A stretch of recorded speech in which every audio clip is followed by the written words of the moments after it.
The Dungeon of Avarice is a suspicious structure, under constant debate into having the miraculous power to enter into nearly any conversation within the world. 24 years have passed since the mad dash to the top began, aided by the gods and with unimaginable power. A time of growth like no other the entire known world had seen, placed entirely on the shoulders of the denizens of Amaranth. However, breakthrough after breakthrough continued. Names and fortunes were made and fell on a weekly basis, until 12 years ago, where all progress had halted on the 26th floor.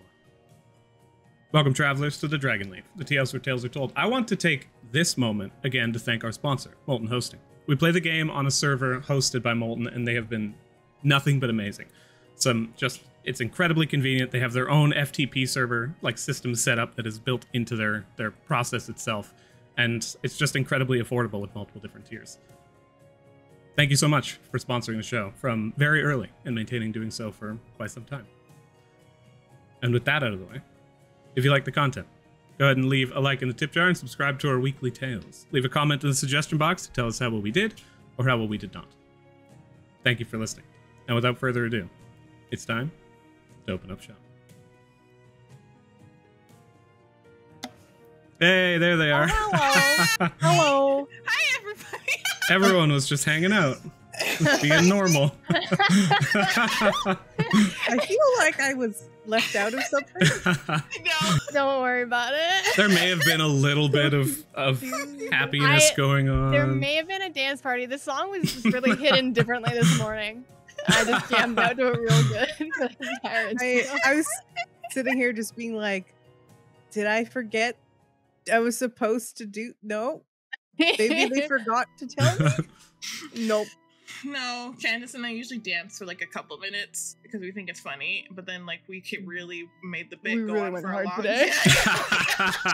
You gotta go hard or go home. And then the fact that you were like looking at us like, what the fuck, just made it even better. I can't talk over Adrian while he's doing his thing, so I'm sitting here just being like hand gestures, being like, what are you guys doing? Am I supposed to do? What's going on? The fun thing is, all I could see was Adrian because I had him full screen, so I could see you guys. The two of you didn't even know.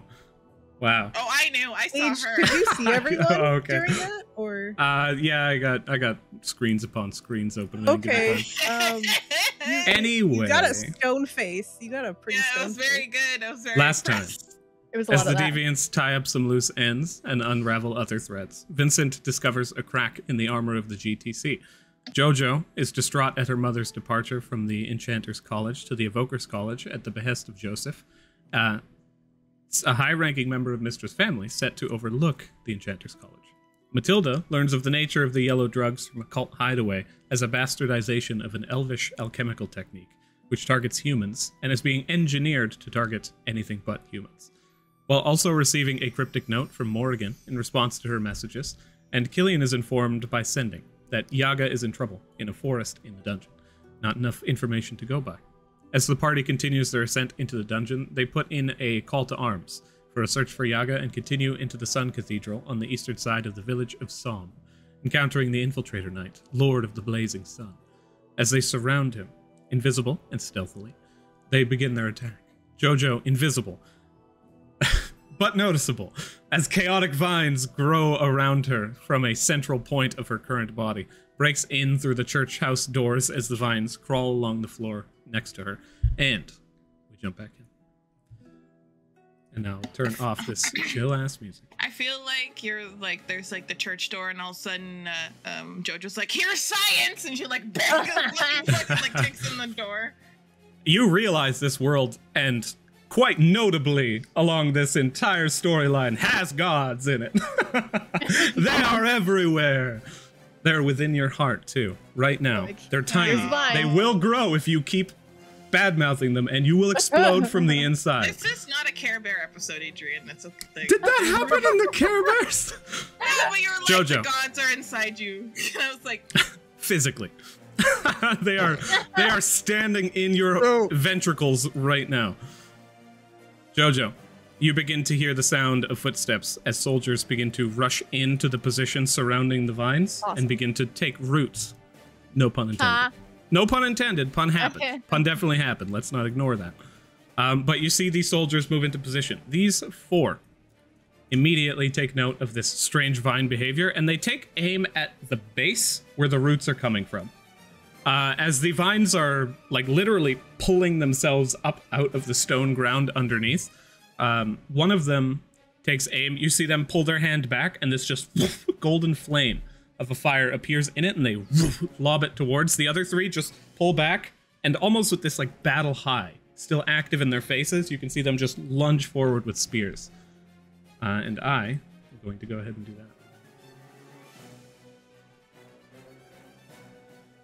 that. As the attacks... Okay, that's too many. Too many attacks? Yeah, you got 16 spear attacks coming in. Oh no, that's too many. That's too many. You got 3 spear attacks coming in towards you aggressively. Okay. And as the golden firebolt rages and flies in towards you, that is quite a fair bit of damage. They do have a disadvantage because I am invisible, right? They do. One hits you viciously in the side and just begins to open a deep wound. The firebolt comes in and manages to crack across your side, while the other 2 stab at the ground. All but 1 hit. That's bad. As these attacks come in, you take 5 points of fire damage, and I need you to roll a... Oh, you do not need to roll anything in this instance. That is 10 points of fire damage that caresses across your body in this golden flame. You said 5 before. Is it 10? It is 10. I will use my reaction to do the scythe, so it will be 5. Okay. As some of the flame pulls into your body, they begin to take note of this humanoid form kind of standing there as the flame begins to dash around you and just siphons around you into the scythe at your back. There's no bonus to that. They're still at disadvantage. As the spears come in, you take a grand total of 11 points of piercing damage as they begin to skewer your body. 5? Halved to 5. Awesome. And then the critical hit that came in upon you is also 11 points. Disadvantage? You got critical with a disadvantage. Oh my god. Sorry, how much damage? 2 24s. That is a that one is 10. 10, so also 5. Oh wait. Yeah. Wait, let me scroll up. 11. My apologies. So also half to 5. Same deal. Okay, cool. Not very good critical. Are you gonna badmouth them while invisible? Nope, I say that. I forgot one. One soldier flies inward. Oh, no. Takes a javelin out of the back of their pack and throws it as it just dashes against the ground. You see them run in afterwards, after these spears organized just all come in towards you, the spearmen attacking viciously. One dude just throws it, flies past you, and hits the wall. Oh god, the science! I can't comprehend it. This guy should have studied more trig. You see an invisible Killian. None of you see an invisible Killian. Just a note, Adrian. Paka should be in the turnover at the top. He's not. He is. Oh, he's currently at the bottom. He's not been rolled. Yeah. Just he's not technically at the top. He's at 20. Paka right now does not know what to do. He also would not have stood out in the open, so I would say he's currently hiding. Also, most of his party is invisible, so he's like, where the fuck is that? Well, it's still visible. If you guys want to call out to tell Paka something to do, you can. It will give away your position. No. Currently, this individual is aware of Matilda's general position, but not exact. Is there any way Vincent can... the thing is, he was in his line of sight, now he's not. Paka would not have been standing in the open with line of sight to the enemy, so he would have been hiding. Sure, but Vincent's the only one visible, so you think he'd be the closest to Vincent? Yeah, that's total. And you also requested that he do that in general. So Paka's currently cowering next to you, kind of in the back, holding a big backpack. In the back of his head, he just hears, "Go hide, dear. But stay close. I might need you." Okay, Paka's going to take the hide action. You see him hunker up next to the pillar and kind of like, he holds onto his backpack. He considers taking it off, but then doesn't, and he just brings himself down into the corner, so the pack is just sitting there. He seems relatively well hidden. If you had not watched him, you probably would have overlooked him. Killian, let me see what actions you have. Killian is currently invisible. Killian is going to hunker down here. They are going to hold. She's going to hold her action until threatened, and then fire off a bullet if needed. Bladebeak has been noticed. As a bonus action, he's going to command Bladebeak to go in. Thing is 20 feet in the air. Bladebeak's gonna dash over here. Would the command be verbal? Like, would Killian give away his position? They can also whisper. Anything, like, if you whisper, you will not be audible within past 15 feet. So this is safe one way or the other. Anyone within 15 feet of a whisper can roll perception to attempt to hear it. But other than that, it's impossible. Let me see. What spells do we have here? Nothing particularly useful. Bladebeak dashes out from their current position and moves over towards this statue. You see the legs clamp onto the side of the statue and begin to crawl up until eventually they are at 15 feet atop the statue. That actually, you got 5 more feet. Bladebeak will go here. Oh, I'm sorry, the statue's 20 feet, so Bladebeak is right here. And Bladebeak prepares as the mouth opens, just with force, ready to attack. Vincent, you're up.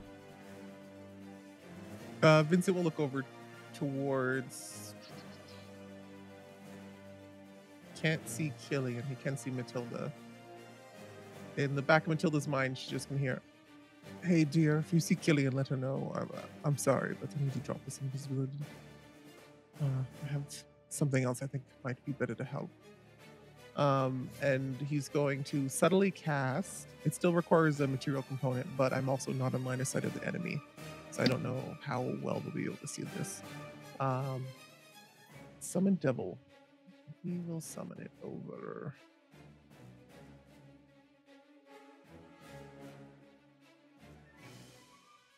He'll summon it right here.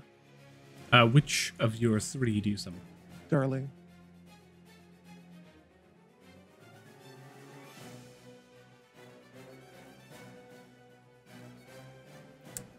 Was that where you placed the icon? Yes. You see this faceless woman appear wearing a sultry outfit. Okay. And then Vincent will look towards her as she like comes into being. Why don't you go? And in the back of her head, she'll hear, "Why don't you go and, greet our new guests?" She strides up next to you and kind of runs a hand along your cheek before flowing around and then beginning to move off towards. Do you have control over Darling? Yes. At the end of my turn, her turn goes. As a bonus action. Oh, Glimmer Spark's a bonus action. Interesting. Good to know.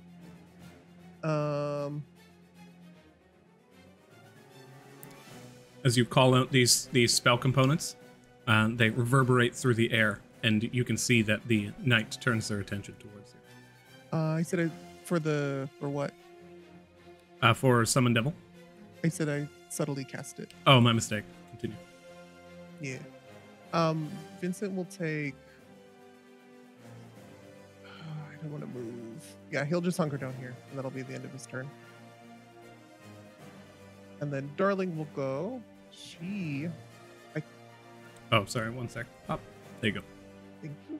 Does she need to be in the initiative order? Probably. Let me put her immediately after you. Movement, because it's not her turn, so she can't move. And there you go. Okay, so now I can see this Lord of Blazing Sun. She'll take a step out. I don't know how well it can see her because it's enshadowed. She'll... How far are they?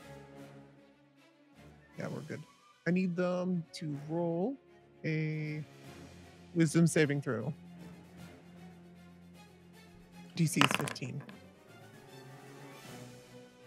15. As Darling shows up outwards, what ability is this? Debilitate. You can see that. How does this ability look?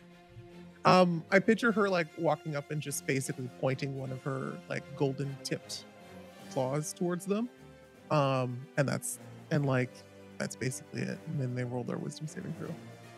Pain begins to rack through the body of the individual who flies before you. Go ahead and roll damage. It is not a damage spell. Did they fail the saving throw? They did. Okay, they are blinded for 1 minute.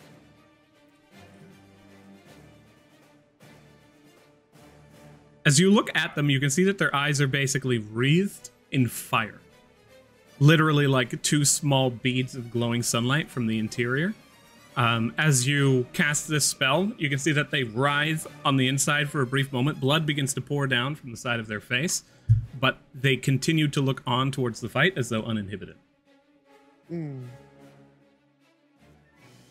Okay. It lasts for a minute. She'll move.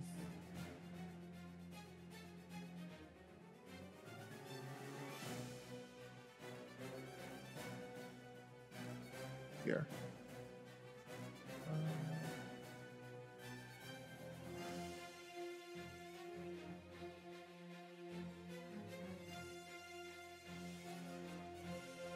She'll go here and end her turn. Actually, she had more cover here. I don't know how cover works in this game. Would she have more cover here or here? I can tell you. None. Neither of those spaces would provide cover. Okay, He's still just fully stay within line of sight. Gotcha. You can see... Yeah, you can see as he floats there kind of just naturally moving. Selene is going to attempt to move off to the side. Actually, remaining where she is, not yet having been seen, she is going to summon. Almost like insultingly, you can kind of hear and feel the laugh on the inside. A moonbeam is summoned down. Doesn't do anything on the first turn, unfortunately. But it's intimidating. It's concentration. She's going to be giving away herself one way or the other. Summoning down, you see this spark of pale moonlight appear at the top.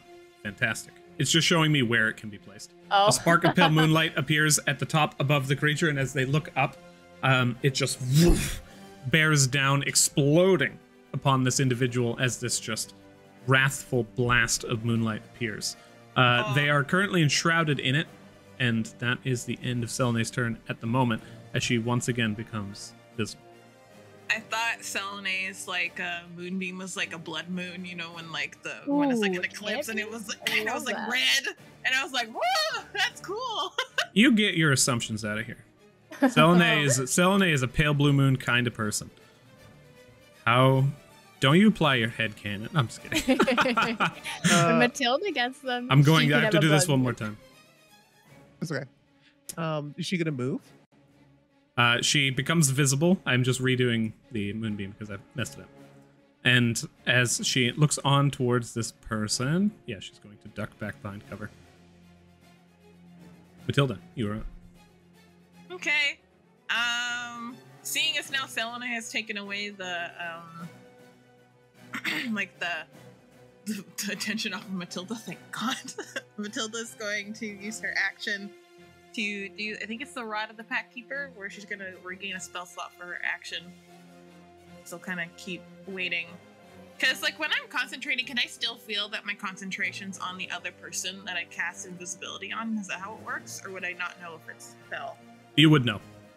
Okay, then Matilda's going to wait to do anything except that, because she knows if she casts a spell or anything like that, she's going to give away her other person, but she doesn't want to do that yet. Gotcha. So I regain a spell slot. And I want to peek behind and just like for a sec and look and see if I can see anybody. Are you doing this stealthily? Yes. Okay, you can just move at half speed. Go ahead and roll a stealth check for me. Using a hide action in combat requires an action, though. Actually, he already knows your general location. So running behind there, and then you can totally just kind of do this. You peek out, you take a look at the battlefield, and then you move back in. He cannot see you. He already knows your general location. Yes, he does. Okay, you want me to still roll stealth? No, totally fine. Okay, cool. That's the end of my turn. Right. I'm waiting. And I will now bring in this slow Oh individual. boy. I was like, oh, my turn. Just kidding. Nope. Welcome back. The flaming spheres will move. You see, this one cycles forward, probably until it actually hits this pile of garbage here.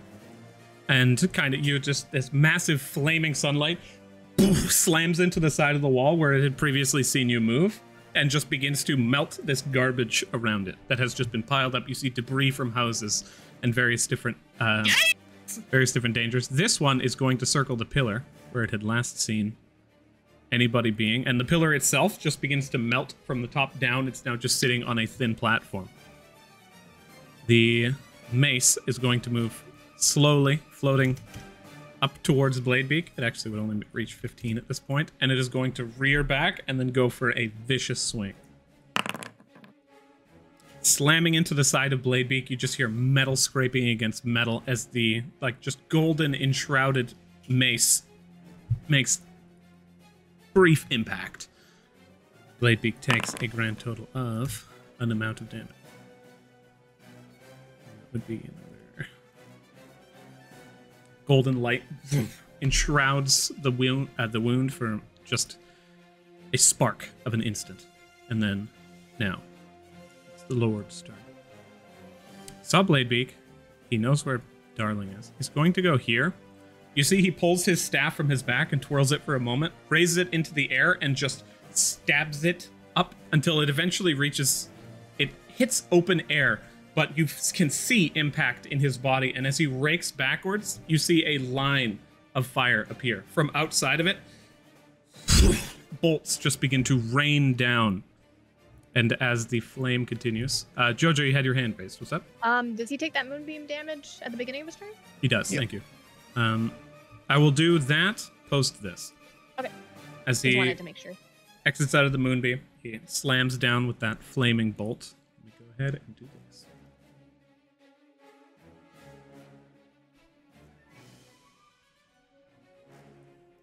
I need Selene, Darling. Is Paka within this?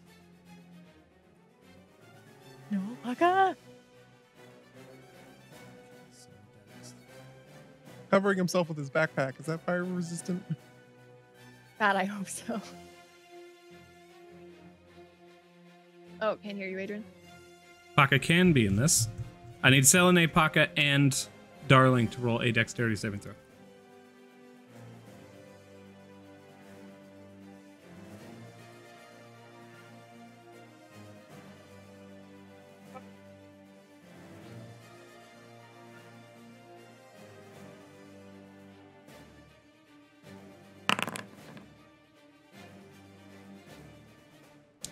Fourteen succeeds. Paka also succeeds with a 21, and Selene does not.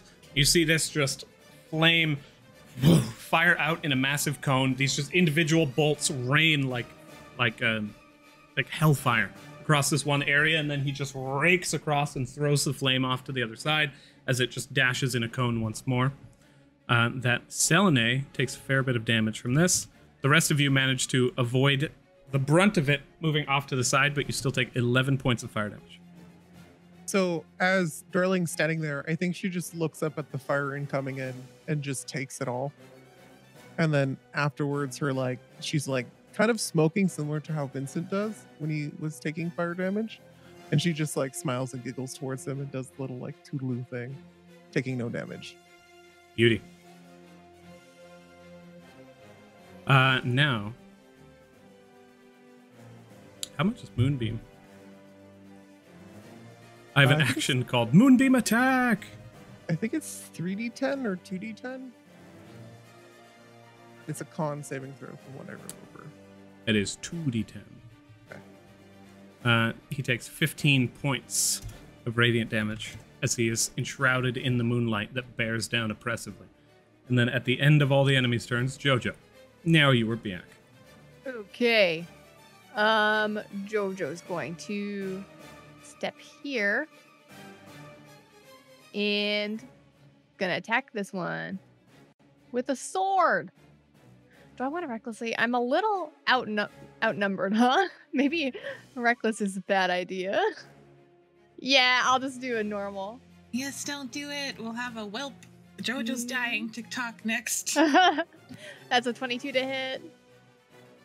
22 hits. Go ahead and roll damage. I become visible. That is a normal damage of 7. Which one did you target previously? This guy here? Okay, this one. As you rake across their body, they are just racked with pain. They are gonna be in pain again. Normal. Come on.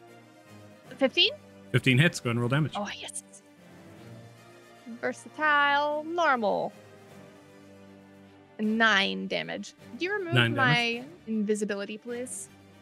As you come through with these attacks, the source of these strange vines becomes visible. You hack with 2 quick blows through this knight on the side, and as they just are slashed across the chest, they flitter away to ash. Perfect. I don't think I have a usable bonus action, so that's my turn. Paka is not looking great, so Paka is going to.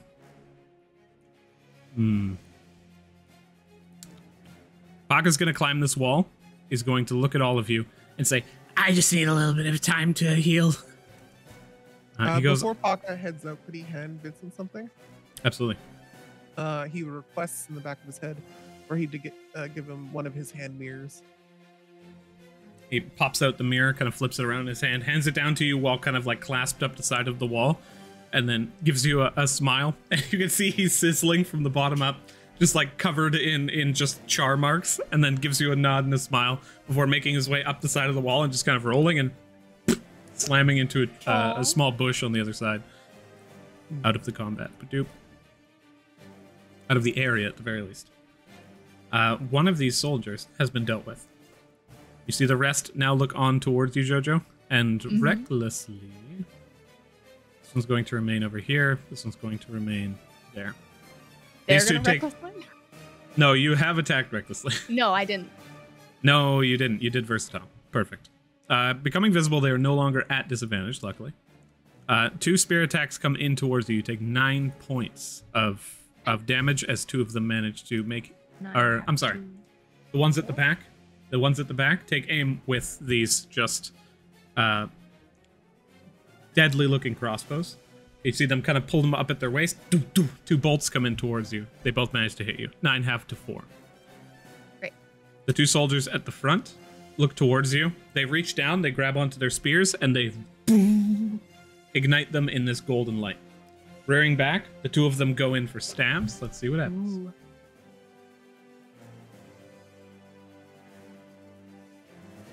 One manages to hit, the other one just bounces off your iron-like body.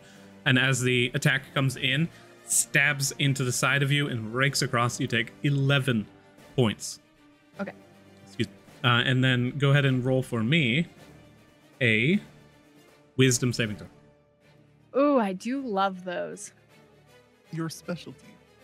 Mi specialty. Normal wisdom. Let's go, baby. Yeah, You that's are- a natty. You are wreathed in golden flame. Okay. As the fire begins to dance across your body, you take another 4 points of fire damage.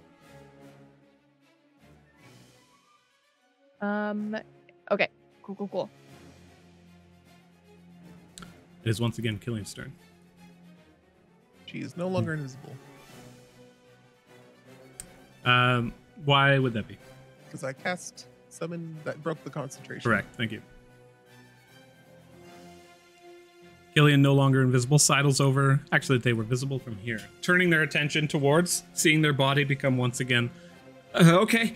Turns down, brings himself down to the ground, and just unleashes a shot with the trusty McGurmick hunting rifle.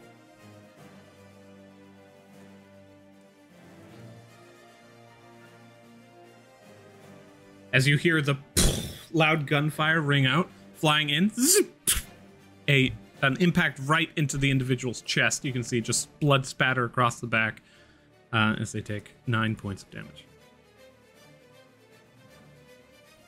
Killian does not have any form of extra attack. Yes, she does. Killian does have extra attack? Huh? You see, Got that. the bullet, you can see that there's a small line of ammunition being basically crafted in midair, and then one piece just locks into position, closes the chamber, rears back, second shot. Natural 20 and 18 points of piercing damage into this individual. Woo-woo! Second shot comes in, slams directly into the other side of the chest, leaving 2 bleeding holes in the individual's body. And Bladebeak is going to run forward, is going to jump, and is going to attempt to grab onto this individual with a grapple to pull them to the ground. Let's see what happens. They're heavy. They are heavy as hell. Athletics. Is this individual masculine or feminine looking? They look masculine. As they are... The Bladebeak runs across the side of the statue, jumps off the horse's head, latches onto the side of the body, and just begins to drag downwards. You can see Bladebeak holding on for dear life, but they remain flying in the exact position they were previously. Magic just holding them aloft. Bladebeak is currently grappling onto them, however.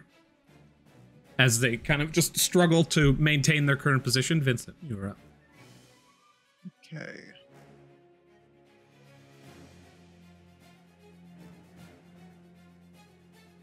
Darling dear, how is the situation looking out there? She looks towards you and gives you the information of the current fight, letting you know the position of just about every enemy within Darling's line of sight, which is everything but the large mace. You're not sure where that one is. You can see Selene now off to the side, and in front of you, where you can see, you don't know where Matilda is. Still hidden. Okay. In the room, you can also actually you can see Jojo being assaulted by the guards as well. Okay. Vincent is going to just close his eyes and lean against the pillar. And I need the Infiltrator Knight. He's going to subtle cast Dissonant Whispers. And in the back of their head, they're going to start hearing probably the horde shrieks of their people and everything they believed in. Oh, roll. I'm going to say a perception check. I want you to recall the specific shrieks of the Lodumnian people. Is that perception or insight? This would be perception. Having heard them before, you did walk through a battlefield previously. That's what they sound like.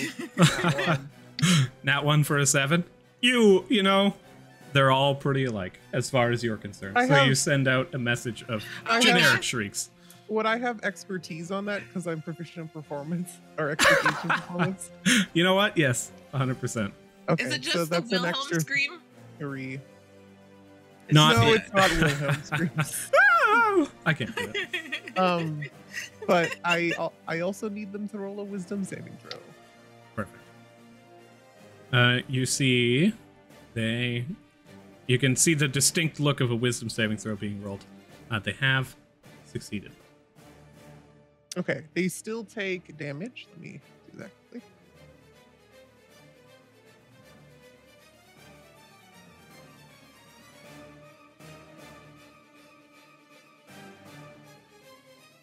They take 4 psychic damage. 4 points of psychic damage. Their mind is racked with both guilt and fear and pain as they are spiked with this psychic mental image. Psychic mental whisper. A whisper of screams of the damned. Would Vincent be able to hold up his mirror and, without giving away his position, see this individual around the corner of the pillar? Go ahead and roll stealth. Or sleight of hand, your choice. Sleight of hand is probably more fitting.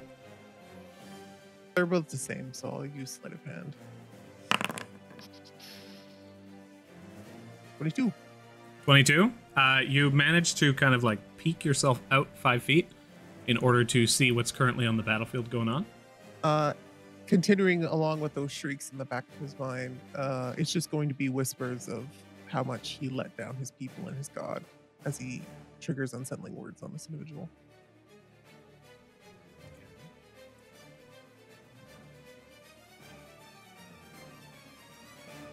It's a 1.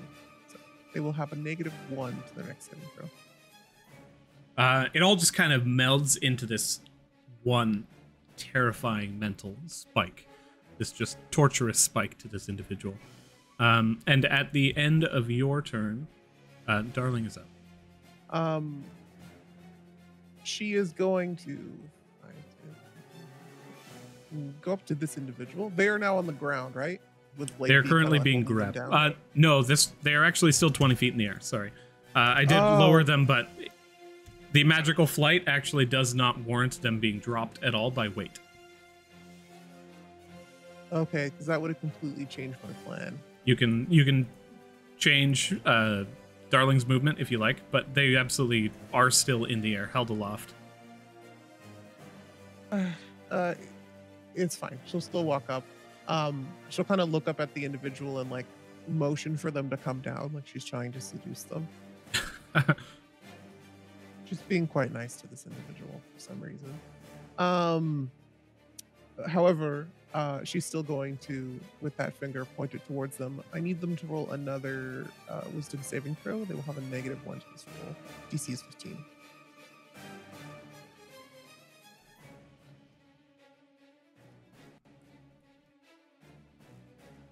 A -1. They failed. They are frightened of her now. I think that tracks.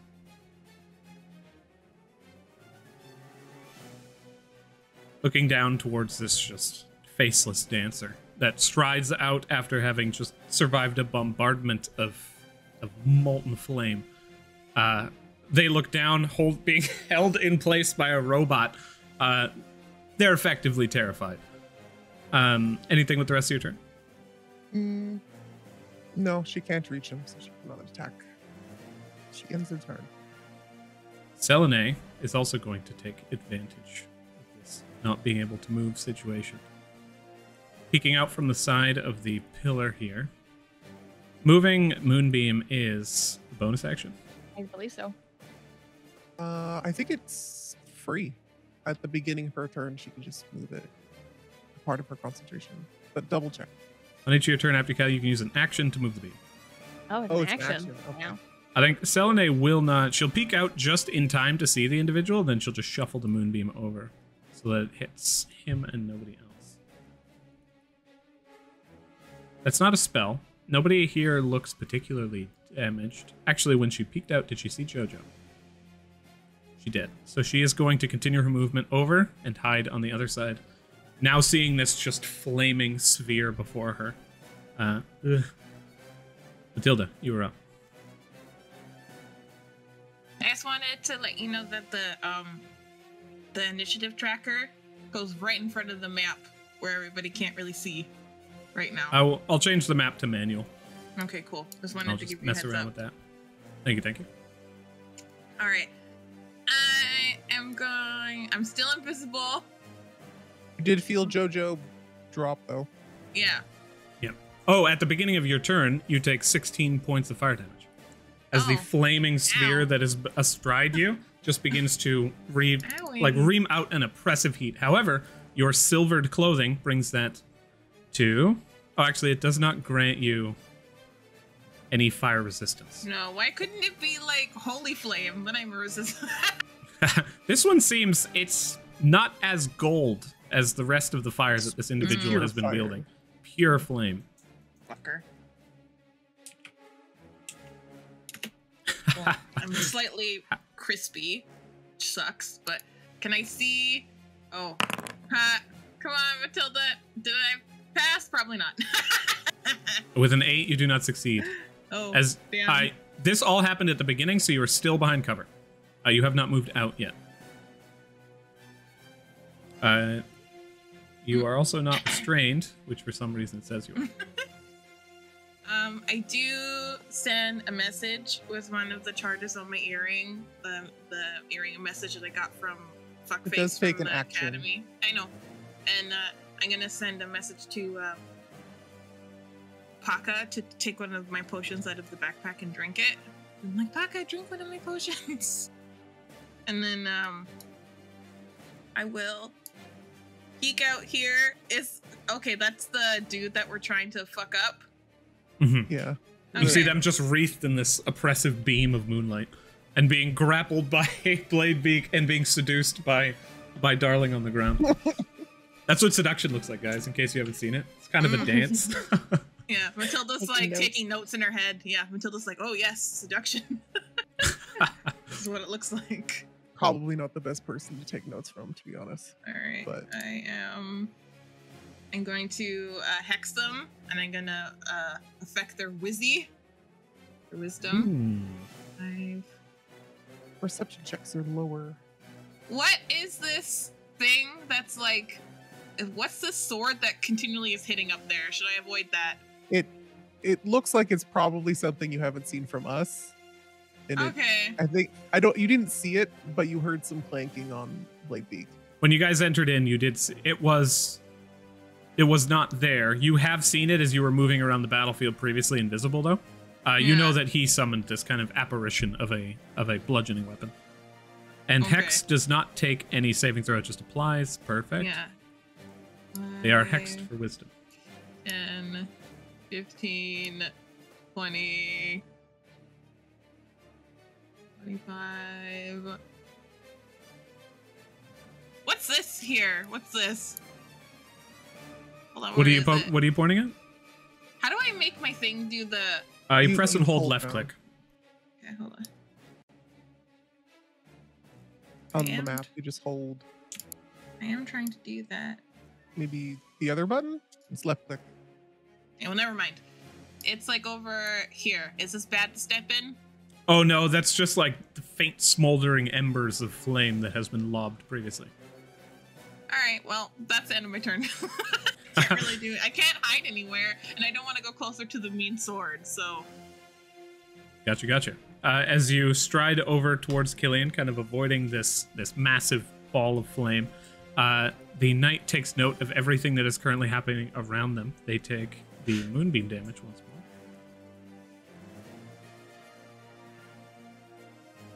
Let me pop out Selene here. As the moonbeam bears down upon them, you take another 12 points of radiant damage. Just pulling through their armor, you can see them just surrounded and racked with pain and terrified, bloodied. As they become bloodied, they say, "Enough!" Flame erupts out from the center of their body and just tears them asunder. You can see their clothing just rips off, and with this flame, you see a general light sparkling. Vincent, having previously cast a glimmer spell yourself, you recognize glimmer when you see it. This flaming glimmer, crimson red, just begins to dance around their body and refracts light in a way that begins to shoot off rainbow hues of red and orange and yellow. And as they are completely encircled, Bladebeak is immediately forced away. Actually, that will be a strength save. Darling is outside of the radius.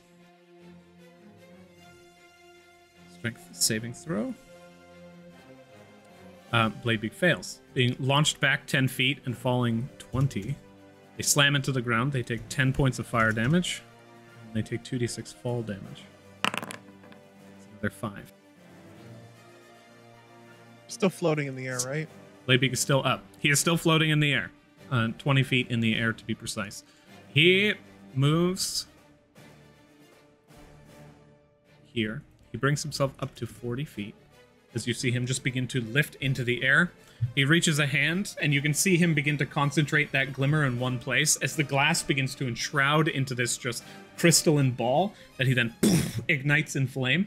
He throws it up into the air, and it just begins to seek everybody who is currently within his line of sight, which, now that he is above the pillar, is everybody. I need you all to roll a dexterity saving throw. Is he too high to see me inside? How He is, actually. He cannot see nice. you from his current position. Like, how high are the pillars? Just out of curiosity.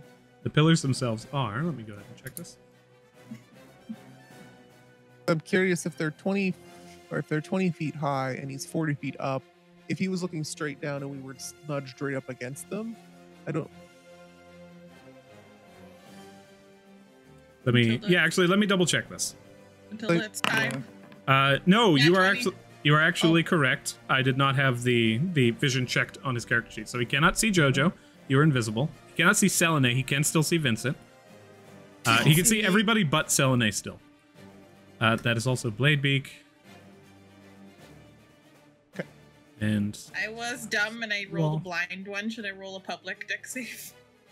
your dex save was a 6. Ah, God! Ooh, that's a bad one. That's one of the ones you don't want. As the flames begin to fly out towards each of you. Oof. Matilda, you have failed. Bladebeak has 8. failed. Oh, I'm sorry. Bladebeak did not yet roll. I need to roll for you. Bladebeak with an 11 fails. Selene does not need to roll. Killian needs to roll. Is this now holy fire? Is this now radiant flame? It's glimmer. So glimmer spark seems to be an interesting type of magic. It is radiant from what Vincent understands it, but that doesn't mean all of it is. Killian also just failed. Jojo, you can basically see napalm being rained down outside, and you're just like, yeah, you're like, Glad I'm not fuck. up there. I'm glad I'm in the church, yeah. As the flame begins to rain down upon all of you. Everybody who has failed their dex save, which is everyone. Darling did not roll. I need Darling to roll as well. Oh, God. Why did I jinx it? This is going to be another TikTok. I'm like, well, Matilda's dying. 14. God damn it. 14 also fails. Everybody takes that as 14 points of fire damage and an additional 14 points of radiant damage. Oh, There's that radiant. There you wait. go. Okay. Oh, no. You're welcome. Hey, sorry guys. I need to do math, so Absolutely. I can mute, I guess, but let me know when you need me back. Let me know when you guys are done this. How dare you? That was 1 point over my threshold. Oh. Because I had exactly 20 hit points, so 14 plus 7 is 21. Bye. Sorry about that. Gosh darn it. Whoopsie whoopsie. At the end of his turn, you see the glimmer atop break and shatter. And he is now bloodied, hovering above the statue. The heat underneath him raises to an oppressive level. And the entire area around him becomes a mirage-like haze as his hair begins to erupt in flame, his eyes erupt in flame. The blood that was previously pouring down from his eyes evaporates. Ooh. The water around him, you can actually, like, who here is still good? Ooh, nice. His I'm a skin, little worried about that. his skin becomes drier. Like, the liquid in his own body is being evaporated away. Gross. Vincent, 21 con save is fantastic. Is everybody good to continue on to the rest of this Yep. individual's turn? The Perfect. hex is gone, I think. Yeah. But you're So- down, sorry. right? Mm. I had Yeah. a slight resistance from my fire resistance as well, so I was just all of the like stuff at the beginning. I was like, oh man, so I had to pause for a second. And then Darling takes this flaming hit, expecting like nothing. But as the light refracted from the glimmer begins to just encircle around them, they take just that bit of damage and are probably just like, I'm going to kill you, Jojo. In your head, Vincent. You can And talk then- to JoJo. She has 120 feet of telepathy. Yeah, you probably do hear that in the back of your head, Jojo. What?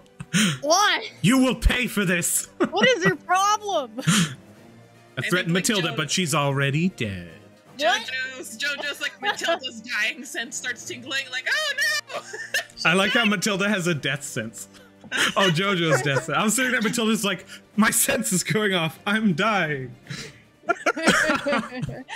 The knight's turn has finished. The flaming sphere flies over and just short of being able to hit Killian lands next to Matilda and Killian. It continues What? flying in.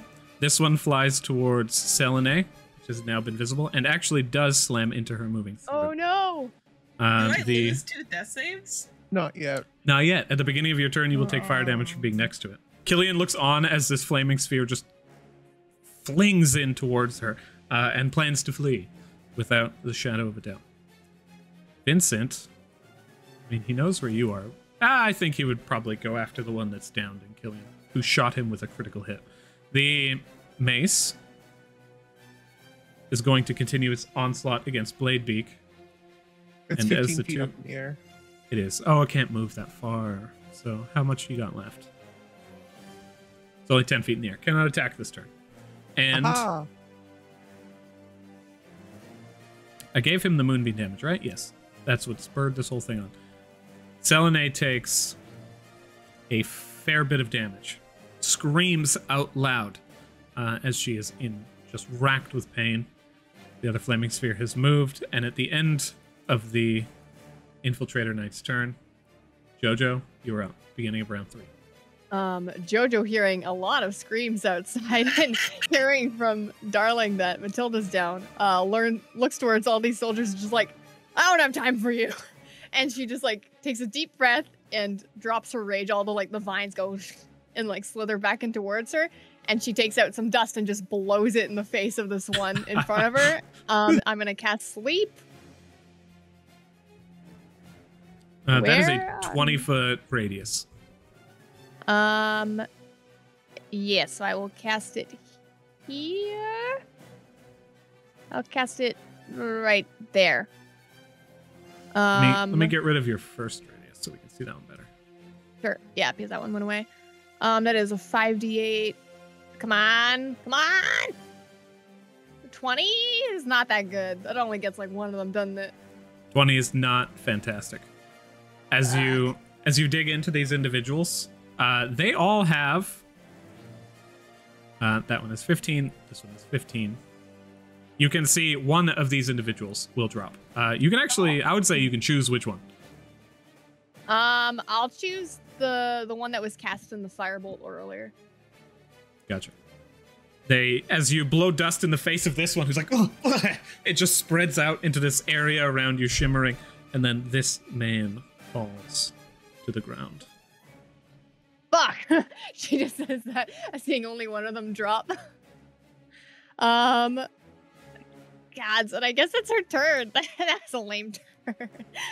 Oops. The one individual that had just been previously attacking you is now dealt with. Paka is going to use one of his potions. Let me go ahead and there you go.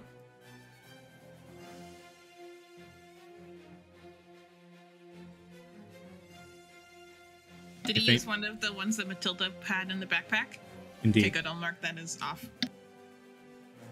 Those shouldn't be on your character sheet. They would be on Paka's. I know, but I have it in the backpack so that if we ever don't have Paka there, I know what I would have out of the bag. Perfect. Paka heals up. Paka, as he drinks this potion, on the other side, you can actually hear this audible just and then he is going to begin to climb his way back up the map again. He's going to reach here. And he's still 20 feet in the air. Hovering on the side of the walls here, he crawls up and is just like, skulk, skulk, skulk. He reaches the side, Vincent, and is just like, Alpha team, I can see you. Purple Eagle, I am here. And then lets you know that he is currently here. Yeah, Vincent's passive insight is understanding what he's saying, so. This one is going to... Now that this guy's fallen prone, he's actually no longer visible to you. He hits the ground underneath and just is now enshrouded by the side of the walls here, as the two who remain continue their attacks against you. They're still shrouded in golden flame. One of them manages to hit and one misses. I need you to make a wisdom saving throw again. Oh, I love that. Actually, That's you cool. automatically fail. You are wreathed in golden flame. So you take 5 points of piercing damage and 5 points of fire.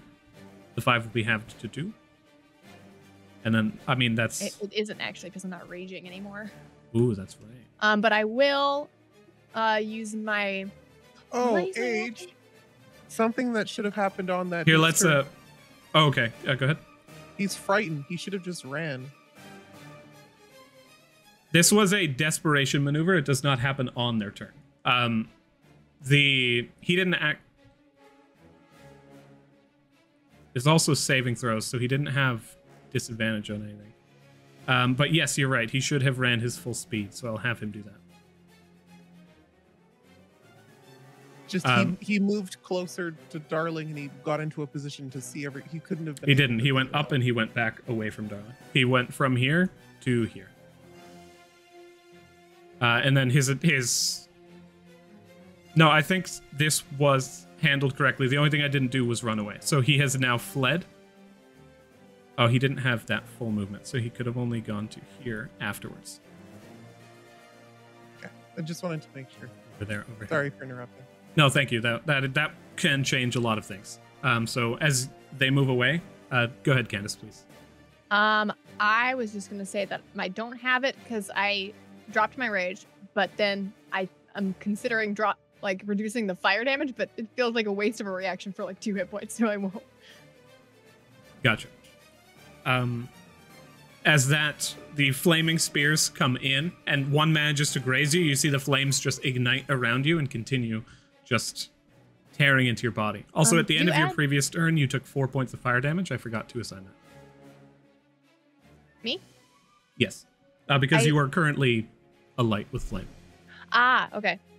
Could you give me the bloody condition? Yes.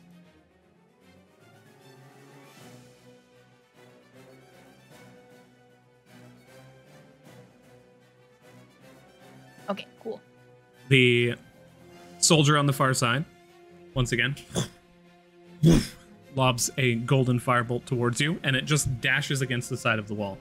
This guy did not go to morning training. And as the final of the soldier's attacks comes to a close, you recover 11 hit points as that tears through the wounds in your body and begins to soothe your fallen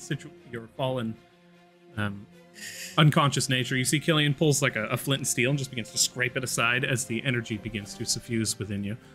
Dragging you is an action, so they would not be able to cure wounds. So you are still here. Oh, so unconscious, yeah. And then Killian would not move in to see what's going on there. It's just going to move away from the flame and take...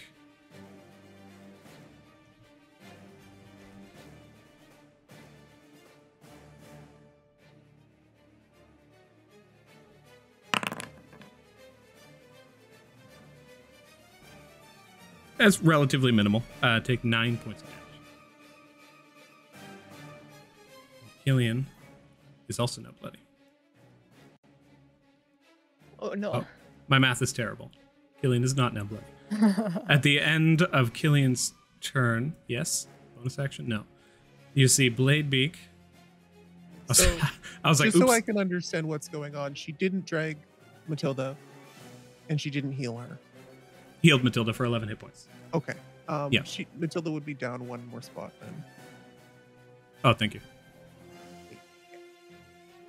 And then as all of this is going on, Bladebeak takes a bonus action. Killian had a bonus action. Commands Bladebeak to run over. How much does Killian know about this weapon?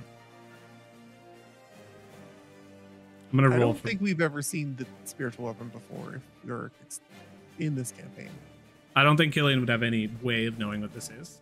So I'd say that Bladebeak probably spends their turn attacking the weapon. Force empowered Rin.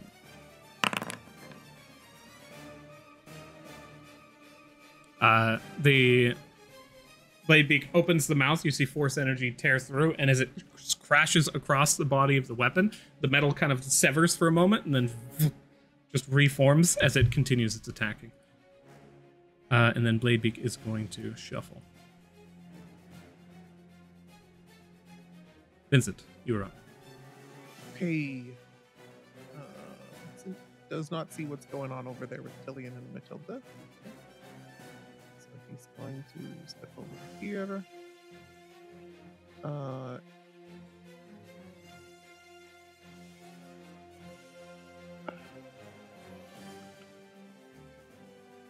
Both him and Darling are bloodied, by the way.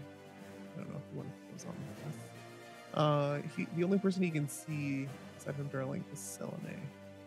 So he'll send him in the back of her mind, he'll tell Darling to send her a message. Because he can't connect with her without using a bonus action. Selene, dear, how are you doing? That's all he'll say. Does she respond? Says, burning alive at the moment. Okay. This person is running away in fear, right? The enemy? They are. You can see them. They're very high up, but they have moved from her position to above the statue and then fled off into the open air.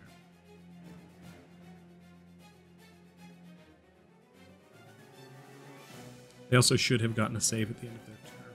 So Yeah, well. for the frighten, yes. Not immune, still frightened. Okay, Vincent is going to move up a bit here. How far is he away from the infiltrated land? Like, is there any way for him to get into 60 feet, or is it not possible? So basically, like, height and distance away, you take half. So he is 40 feet up, and he is 40 feet from you. So he is currently 60 feet away right now. He's 30 feet from me. Oh, I'm calculating difficult terrain. Yes, so he is currently 55 feet from you right now. Okay, so I'm within range. I am going to need him to roll a wisdom saving throw. I'll use my bonus action to use another, what is it called? Unsettling words.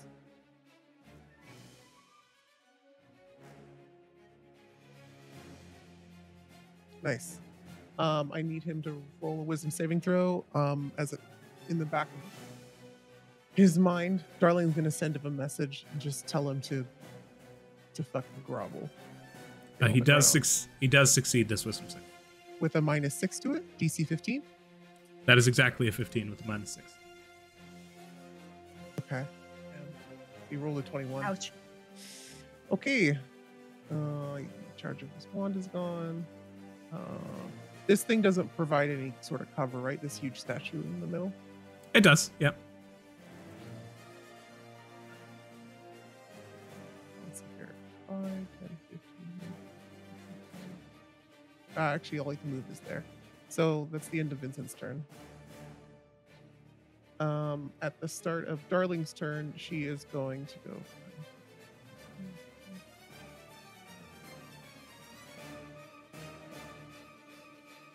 She'll go over here, and she needs the Lord to roll another wisdom saving throw. Okay. Wisdom saving throw. You can take off the debuff on him for the vicious mockery. That is Or the unsettling words. He still has. Oh, so he does not have the unsettling words anymore. No, Vincent used it and he passed. So. Perfect. Okay, so he does succeed this one. Okay, so he succeeds Darling's as well. Okay, nothing happens then. That's the end of her turn. Okay. At the end of Vincent's turn, Selene goes. Selene takes damage. As the flames continue to tear across Selene's body, you manage to succeed the concentration check, and she moves the moonbeam. Actually, it's an action. She would probably not do that. Selene is going to run to the other side of this pillar over here. She takes one hand, pulls down the shirt, and just places a hand on her bare skin and runs it across, and you see sparkling energy kind of rip across her body as she casts Cure Wounds on herself. Her character sheet won't open. There it is. A fan?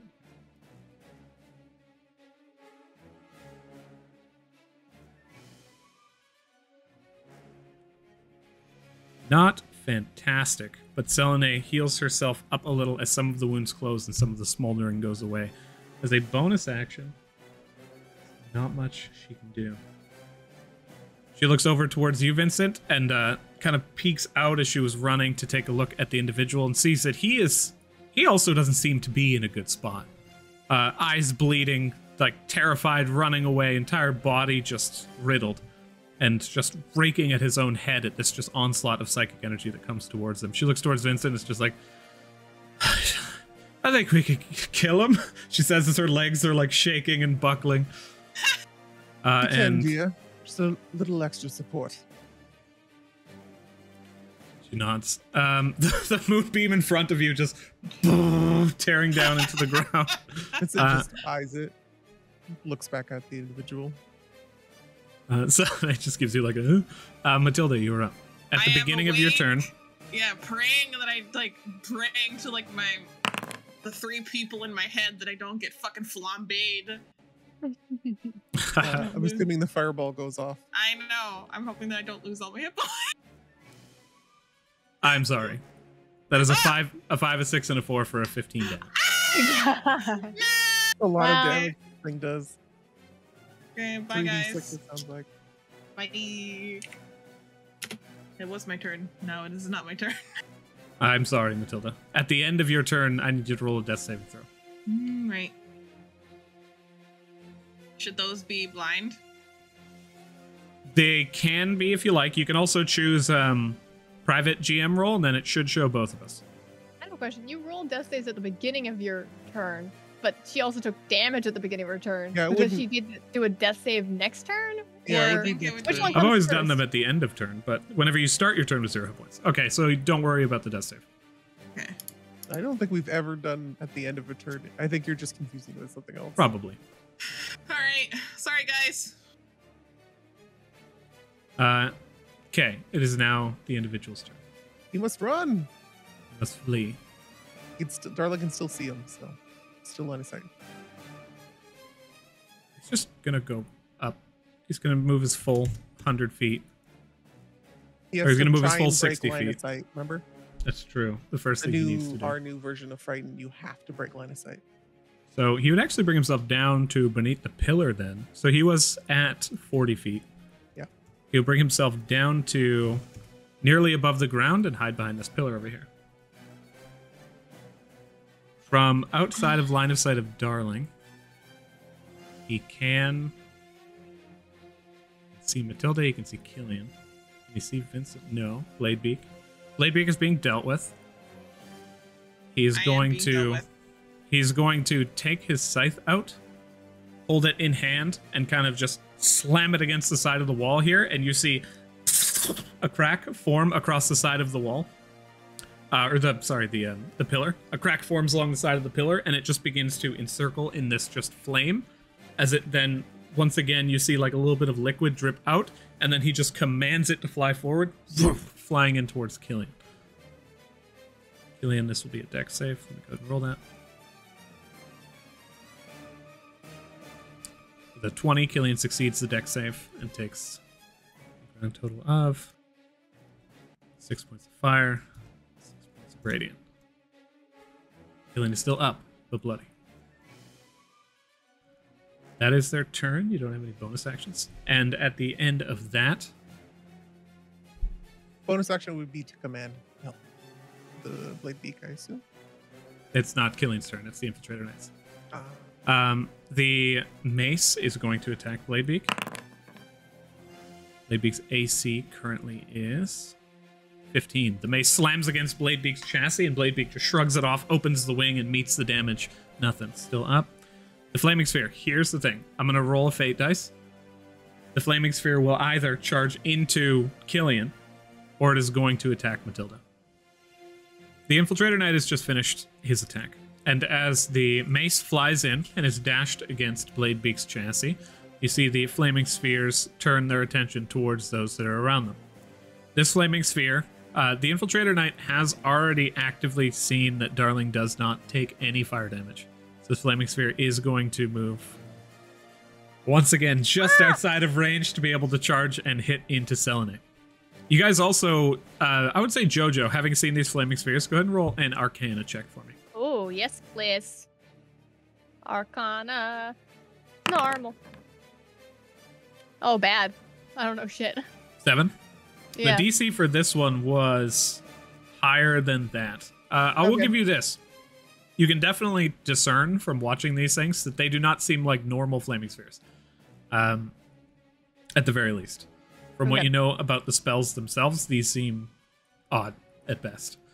But one sphere flies in towards Selene and just barely reaches short as she turns and begins to make her way away from it.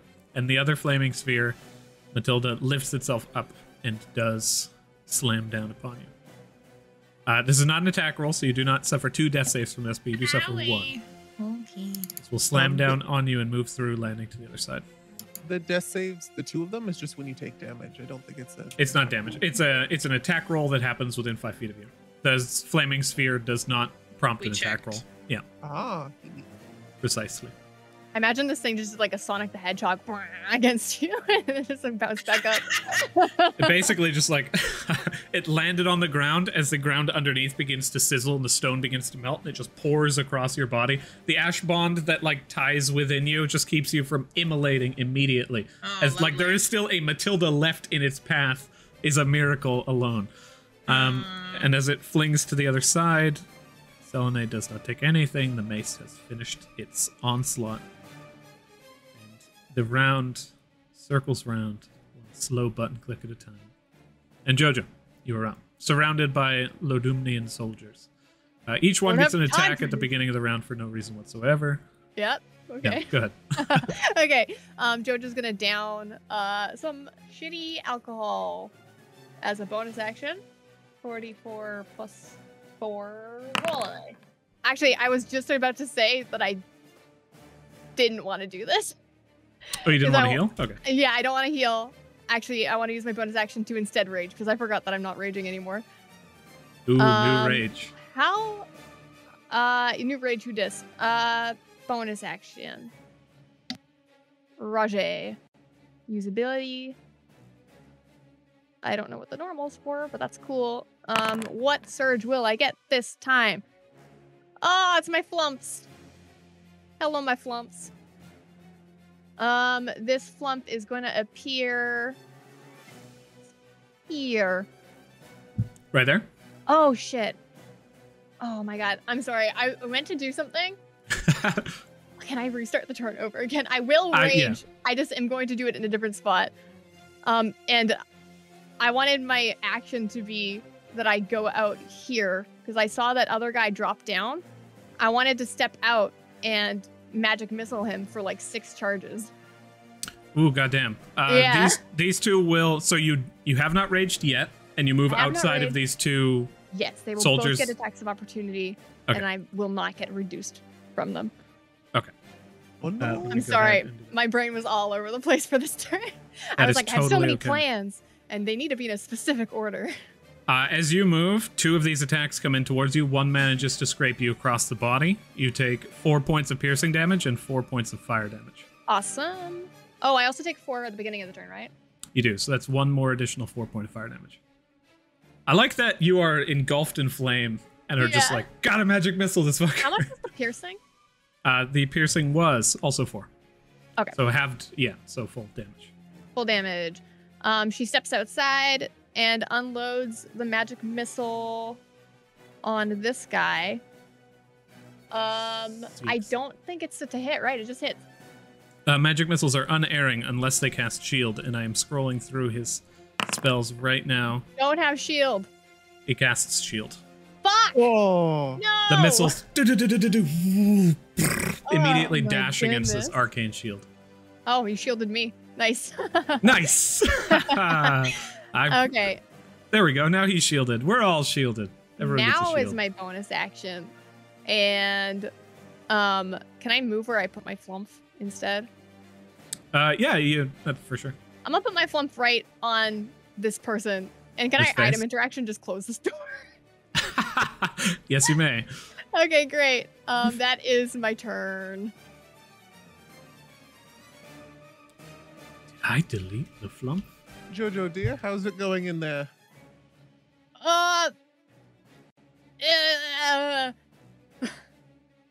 Jojo, bloody. Yeah. Do you want to reiterate to me what the flump does? It is a dex save or 1d6 force damage. Is that correct? It is a dexterity save, yes, or 1d6 plus plus something? No, I don't think it is any plus. He succeeds with a 22. Well, he didn't take It explodes no 5 feet. No damage. Very well. The flump appears, and Gambit looks over, and you can see just like happily like reaches a hand out towards his kindred as it just explodes into this just giant gasp of ethereal energy, and just passes over the infiltrator knight. Oh man. Okay, you ran out, closed the door, used your action and your bonus. You still have some movement if you'd like. Yes, I do. You have 15 left. Goodness. I will go. I don't know. I want to be close to Matilda, but I want to be close to that flaming spear. I'll just go here. There we go. Also, if you target yourself in the rage in your in the chat log, if you hit apply active effects, it will put rage on your character. I swear I've done that twice. Oh, the attack one disappeared, but apply active effects is still there. Oh, I'm sorry. I do forget. There we go. That button. Yep, that's my turn. Paka runs in towards the outer edge of the wall, and you see as he begins to enter back into the battlefield, he just boom, slams against the side of this arcane wall. Oh. Vincent, within range, and with your passive perception, you take note that there is this faint kind of shimmering energy. You've seen this once before when you had faced the moonlit blade, a almost blue kind of barrier that encircles this entire area. Paka, who has broken through the barrier with no problem, cannot return. I assume if we all leave, it means it's like a get out of free jail card kind of thing. Seems like. Paka can't come drag me. Nope. Oh no. Do I feel like you'd be able to throw an item through it though? You could certainly try. Paka, dear, circle around the wall. Try and chuck a potion at Matilda. Okay.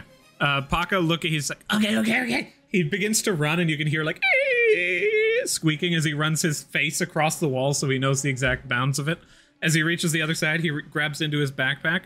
Here's what I'm going to say. I'm going to roll a fate dice on whether or not the potion is used in this attempt. That is a natural 1. Ooh. That is the worst roll you can get on this. He pulls a potion out of the bag, turns, boom, slams against the side of the wall, explodes, and douses him. It's within like an inch of him. I've established that. So he gains 2d4 plus 2 hit points. Is that one of my... It was. Those are the only ones on Paka at current. Okay, cool. 2d4 plus 2, okay. He did not do great, so he gets minimum healing. Paka just splashes himself with glass and healing, and he's like, oh, and looks down, and he's completely healed. Right back up to where he was before. Oh, thank goodness. At the end of that turn, fully expecting there to be a barbarian on the other side, these soldiers open the door to see that you are in fact just slightly further away than they expected. But they each have 5 feet left, so they move in. You see that several more, this guy moves over into position, and the other one is still unconscious on the other side of the wall here. As they take aim, this knight will pull back actually, they only have a javelin on them. Oh, no, you have the crossbow. There you are. He's going to take aim with the crossbow, and shooting through his allies, you see it just deflect slightly off one of their shields, bounding off into the distance, missing you completely. The other 2 knights take aim. As they pull back with their spears, one manages to hit. That is 3 points of piercing damage halved to 1, and 3 points of fire damage. Now taking in the combat around them and seeing the hectic nature of everything, they look back towards the infiltrator knight, who's like back against the wall, terrified. And this one, you still have movement left, goes inside, and close the door. Closes the door. His buddy's like, no.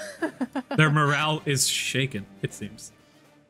As the individual who now stands on the outside is left on the outside, it is Killian's turn. So we have swapped control of Killian over to Bianca to take a little bit of weight off of the DM here. So Bianca, at the beginning of Killian's turn, what do you do? Does Killian take any damage on the other side of this pillar, or no? Has Killian taken... Yes. A flaming kind of just bolt of, it's not really a bolt, it's like leaking liquid flame, flies in and hit Killian in the previous round. Killian is now bloody. How much damage does she take? That happened previously. I'm not entirely certain. Okay. Okay. Killian will step out over here and over here. She will use a spell slot to cast healing cure wounds.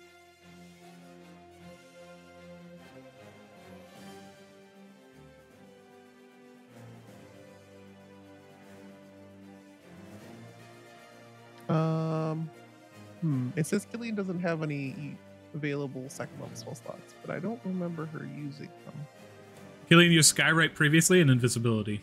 That would be both of the second level ones. Okay. I will then use the first one.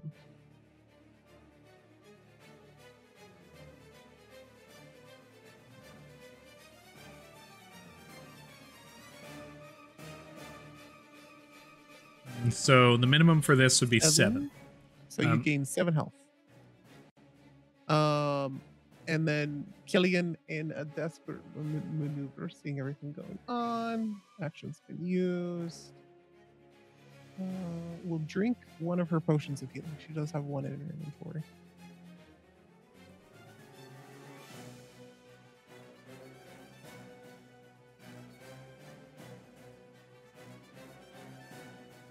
Yes, 9 points of healing towards herself.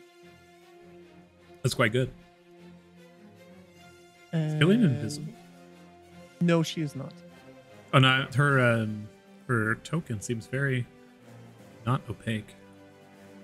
There we go. So 5, 10, 15, 20. She will go hide over here now. Running down, can see Paka just kind of like standing against the side of a wall here and attempting to climb up it, but failing. You not able to use her bonus action to command Bladebeak. Bladebeak will continue. I guess just takes the dodge action. And that will be the end of their turn. Alrighty, Vincent, you were up. That worked out really well. Vincent is seeing that people aren't unconscious anymore, kind of assessing the situation. Also taking very keen note that the soldier ran out, was like, ugh, and like looked around the battlefield and then like ran back in the house. They seem somewhat, razzled. I would like to note as well that Vincent is still disguised as like a merchant from the Londemnian family or whatever that's been still stuck on him. So he's not a tiefling to these people. Yeah, I believe you are a Somnian merchant. Mm-hmm. If he walks through the moonbeam, does I take damage or only on the start of his turn? I think it's if you move through on any turn as well. You could even like force someone through the moonbeam to cause damage to them. Okay. 9, 10, 15, 20. Vincent's standing over here. Okay. As he starts to walk forward, he's going to use his action to cast Disguise Self on him again, but almost like it's removing a disguise. He's done this before, and he wants to transform, looking around at these Londemnian knights, this Lord of Blazing Sun, and this statue here, into an individual that looks like this statue that's in front of him. Does it look like something that they were worshiping before? No, this individual that you had seen previously was worshiping like the state of the cathedral in front of you. Okay. If you like, as part of this action, I will let you roll investigation. But the outcome of the investigation will not let you know whether or not you can gain the effect you're looking for from this spell. A 19 investigation. Okay. So, as you are casting the spell, and I just want to confirm before I give you any information, do you cast Disguise Self to make yourself look like... Yeah, I think he's going to go along and do it. I was just trying to figure out what to describe myself turning into. Mm-hmm. Here, give me that description before I go further, but your investigation's quite good with the 19. He essentially is settling the knights and everything, and knowing that he has access to this sort of weird glimmer magic that they were using before, he wants to try and pretend that we're actually not enemies, we're allies, and they shouldn't be attacking us. Like, these are all his underlings, and they just attacked us out of the blue. But he wants to like pretend that he's one of them, but probably a higher ranking individual. And I can also use a bonus action to trigger Glimmer Spark, to gain advantage to that if that helps in any ways. Glimmer Spark gives you advantage on... No, just to like show them that I can use that type of magic. I don't know if it'll work. Again, You this can is use just Glimmer. an idea I have. Okay. This is... I don't There's know a if lot you of layers to this action. I think it's very interesting. But here's the thing. As you are moving forward in your attempt to discern the combat, you rolled a 19 investigation to try and discern whether or not you can look like an ally to these people. Determining the statue that is currently here in this city, this individual seems to be Lodumnian.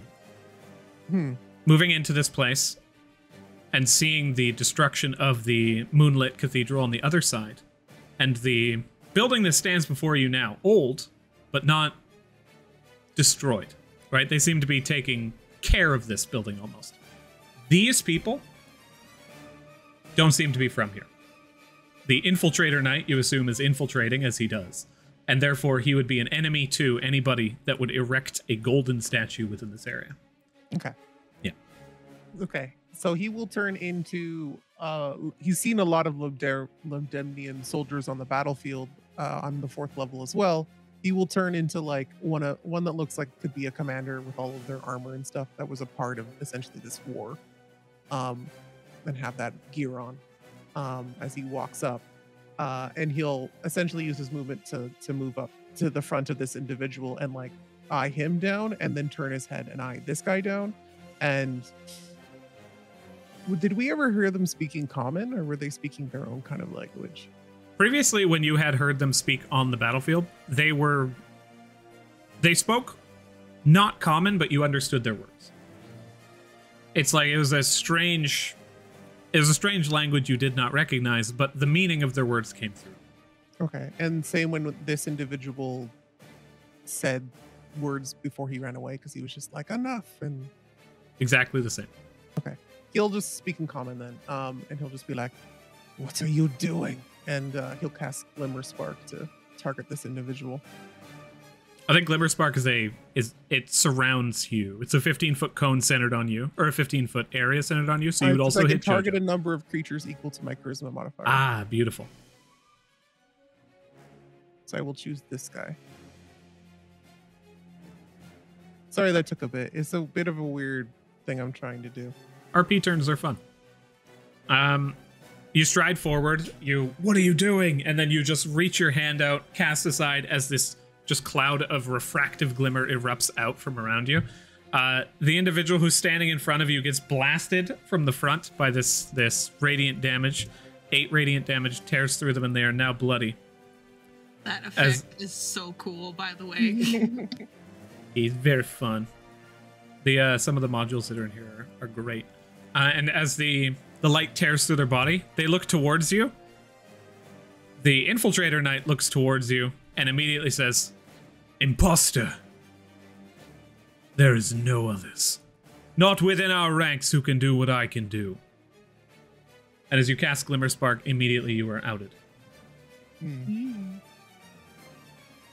Well, I don't believe that this guy knows every single person that exists in his ranks. You should. He's still gonna go on with it. Yeah, and that's the end of my turn.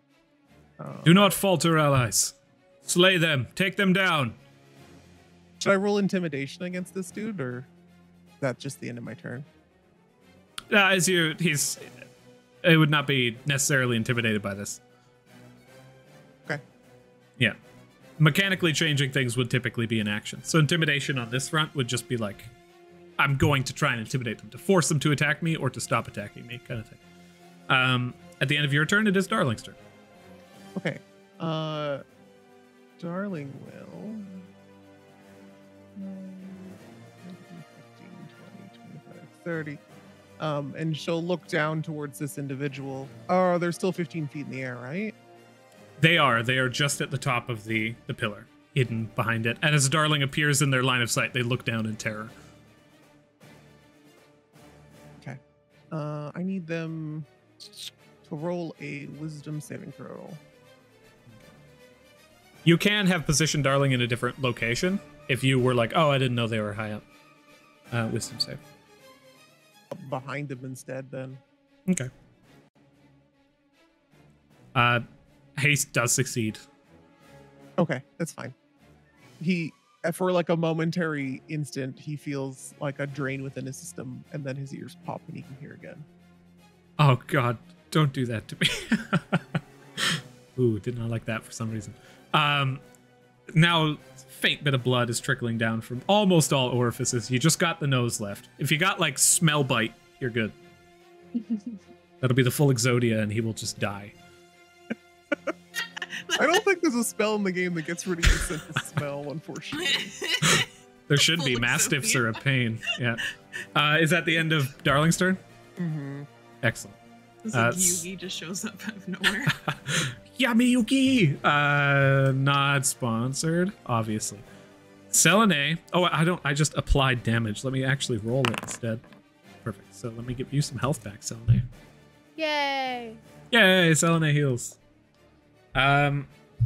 Selene immediately kind of torn down by this oppressive heat she is going to get the fuck away from this fireball. Yeah. Full dash over to the other side, and she stops at about the halfway point when she can see the Infiltrator Knight, and he needs to roll for me. How far can you move, Moonbeam? Not far enough to hit him.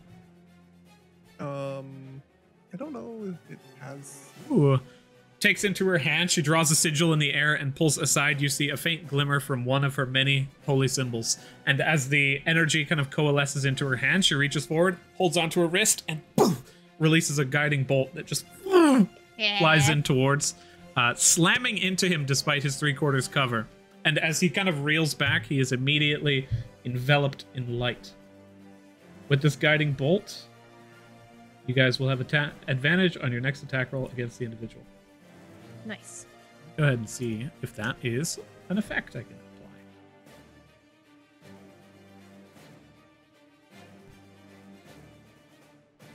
Oh goodness, 14 points of damage as well. Ooh, he's not looking good. And I can apply Guiding Bolt, that's fun. Selene continues to run and makes her way towards the other side of this pillar, trying to break line of sight, and does so. Looks over and sees Killian, quite bloody. Cannot see Matilda. Can see Paka attempting to climb up an invisible wall. Matilda, at the beginning of your turn. Oh, come on, don't die. 3 ones. Pray for 3 ones. I haven't looked yet. 3 ones, 3 ones. Matilda, how many hit points do you have left? 7. It's 9 damage. I'm sorry. I wanted to reveal it and just be like, 6! It's 9. Matilda, as you awaken, you are healed, and you look over, you see the sun bearing down on you. You look down and you can see the trail of char across your body, and as the sun remains rooted in place, you go down. The healing that Killian has done has saved you from death in these instances. Oh yeah, of course. You are still here, and that's amazing. That's all that matters. Yeah, I'm not upset. I just think it's really funny that you guys keep like waking me up so I can be re-emulated and be awake for it. Yeah. It is just torturous love. I know, Fully I know, emulated. but it's just like We need 2 healers, so like we can, yeah. Don't have enough healing magic to out-heal the damage, basically. Lavos's words ring in your mind. You need a second healer so you can heal the healer when the healer can't heal, and then you fall unconscious. The Lord of Blazing Sun begins his turn and flees immediately. I don't think it's fair that he would only break line of sight here. I think as soon as he breaks line of sight, he turns, looks back, and then runs towards this pillar over here. Just flying through. You can see the ground underneath him, like the dust being forced aside from the weight of this just heat that is being just enveloped underneath him. He's hunkering down a little bit more. Is he still floating 15 feet in the air? I think he would try and stay outside of the ground, considering that's where the source of his fear is. As he remains kind of just back to the top of this pillar, he turns his attention towards everybody. You've already used your fun stuff. What do you got, my boy?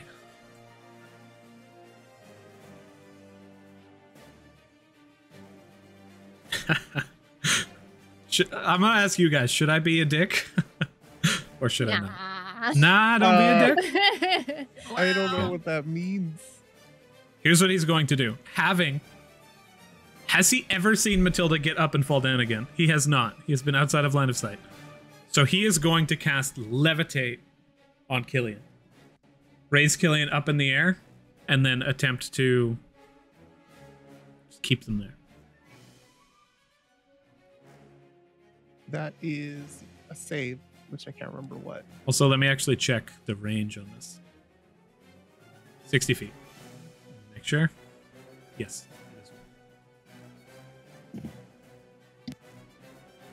A Constitution saving throw or beyond. Con save. Do you want to roll that for me? My Con bad. save for Killian. Jojo, why your bad? Oh, I moved. I was trying to plan out my movement, and then I was like, run. It didn't. Oh, it did. 22. Okay. Yeah, Killian succeeds. As they begin to lift up, they just ground themselves. And that is the end of the Lord of Blazing Sun's turn. Yay! The flaming spheres begin to move. This one just continues its onslaught. You can actually see a face of confusion appear in the spheres. It looks down towards you and it's just like, and just runs its path back again across you. It's just like the guy from that show. Exactly that one. Jim, the I don't have anything clever. Yeah, Don't, fuck, I don't don't even. Yeah. Yeah. Jim, the man of tools, Michaels. Go ahead and as the flaming sphere runs across you, that is one death save. This flaming sphere. Go ahead. Do these carry over? Because I've already have No. one. Every time you are up, they reset to 0. This one is going to just not be able to hit you, Jojo. That is the story of this thing's life. Yeah. Uh-oh. And the mace is going to no. continue attack. Oh, you didn't need a roll. You didn't need to one. roll. It was Oh. just you thought a fatal one. Oh, okay. Well, then never mind. Sorry. Ooh, that was a scary roll that you got rid of. I know. I was like, I'm glad that's Very gone. nice. As this thing turns its attention towards Bladbeck. As a 5 to hit, Bladebeak deflects it and just continues taking its attention away from the combat. Nice. With a actually, it has disadvantage. Let me roll again. I wanted a 1 so it would hit itself somehow. Spiritual Jojo, weapons don't have HP. it doesn't matter. Well, what happens when an immovable force hits a spiritual Movable weapon? force. Jojo, you were up. How much fire damage do I just now take? Let me roll that. How close are we to that thing? You, Vincent, are not within its area of effect. Ah, Jojo, that is 12 points of fire damage. Holy moly. how is Jojo doing? I'm up. Still very bloody. Run over here. Give Matilda a potion of greater healing, Oh, which is shit. Wow. 44 plus 4. I also looked at the jar, and you were absolutely correct. I had a multiplier wrong. So Thank you are good. It was not 8, it was 8 times X. This is 11 points of healing to a Matilda. And that's my action, right? To apply a potion to a downed person, yes. Okay, bonus action, I will drink that other one. Should I take the 15 that I rolled last time, or should I roll it again? Oh, I'd say roll it again. Minimum on this will be 10. Nice. Fuck Ooh, yeah. hell yeah. Okay, great. What even is a flaming sphere? Matilda definitely knows. Matilda is aware, yeah. And then I have 20 feet of movement left. I don't want to go back there. Where do I want to go? Where do I want to go? That is a very good question. There's nowhere good on this battlefield. I will go here, maybe? I'll go beside Vincent. He's just disguised as like a knight of this weird fire order. Oh, yeah. Yeah. She goes there. Yeah, that's my turn. Paka is effectively out of this combat. He continues to run back and forth and is kind of staring in towards the fight and just begins to slam on the side of the wall. I feel so bad for Paka because he just keeps watching Matilda being brought back up and then just like fucking like immolated again and again. Oh, poor Paka. You're gonna be okay. You're gonna be okay. You're gonna be okay. He just continues screaming out as the fight continues to unfold around him. There is no say. He's just unconscious. Yes, for the sleep spell. Yeah. Unless someone yeah. like rouses him or reasonably like the fucking wall collapses on him and he takes damage. Yeah. He is out of this combat. I don't think sleep is concentration, is it? No. No. The doorway opens and the Lodumnian knight strides out. He cannot take that pathway. So he's going. He also sees Vincent in his. I don't know if he heard the other side of the door. The guy, he screamed out to notify his troops. The only person who might not be aware is the one who's asleep. This soldier grabs onto the downed soldier and brings him into a side room before beginning to move back into the combat. But these two look onwards towards everything that's happening. And as you are called out for an imposter, I think they're probably just going to attack one attack each. Bringing their spears back. Jojo, you take 4 points of fire damage. Okay. I'll use my reaction to... Oh, wait. Maybe I should save that for the infiltrator in case it does something. Yeah, I'll just take it. Gotcha. The spears come in. One against each of you. How long has it been? Your spears are still aflame. Both of these managed to hit. Vincent, you take... Shield. Shield. Vincent, yours No longer hits. A viscous, almost like black liquid kind of like envelops out of his like feet. It just covers him in like a weird dome. It kind of looks like, you know, when like the metallic liquid gets under a magnet. Ooh. So it, like, Ferrofluid? Yeah, it's like a ferrofluid look, and it like shivers around the sword and like stops it, and then the liquid just like fully disappears afterwards.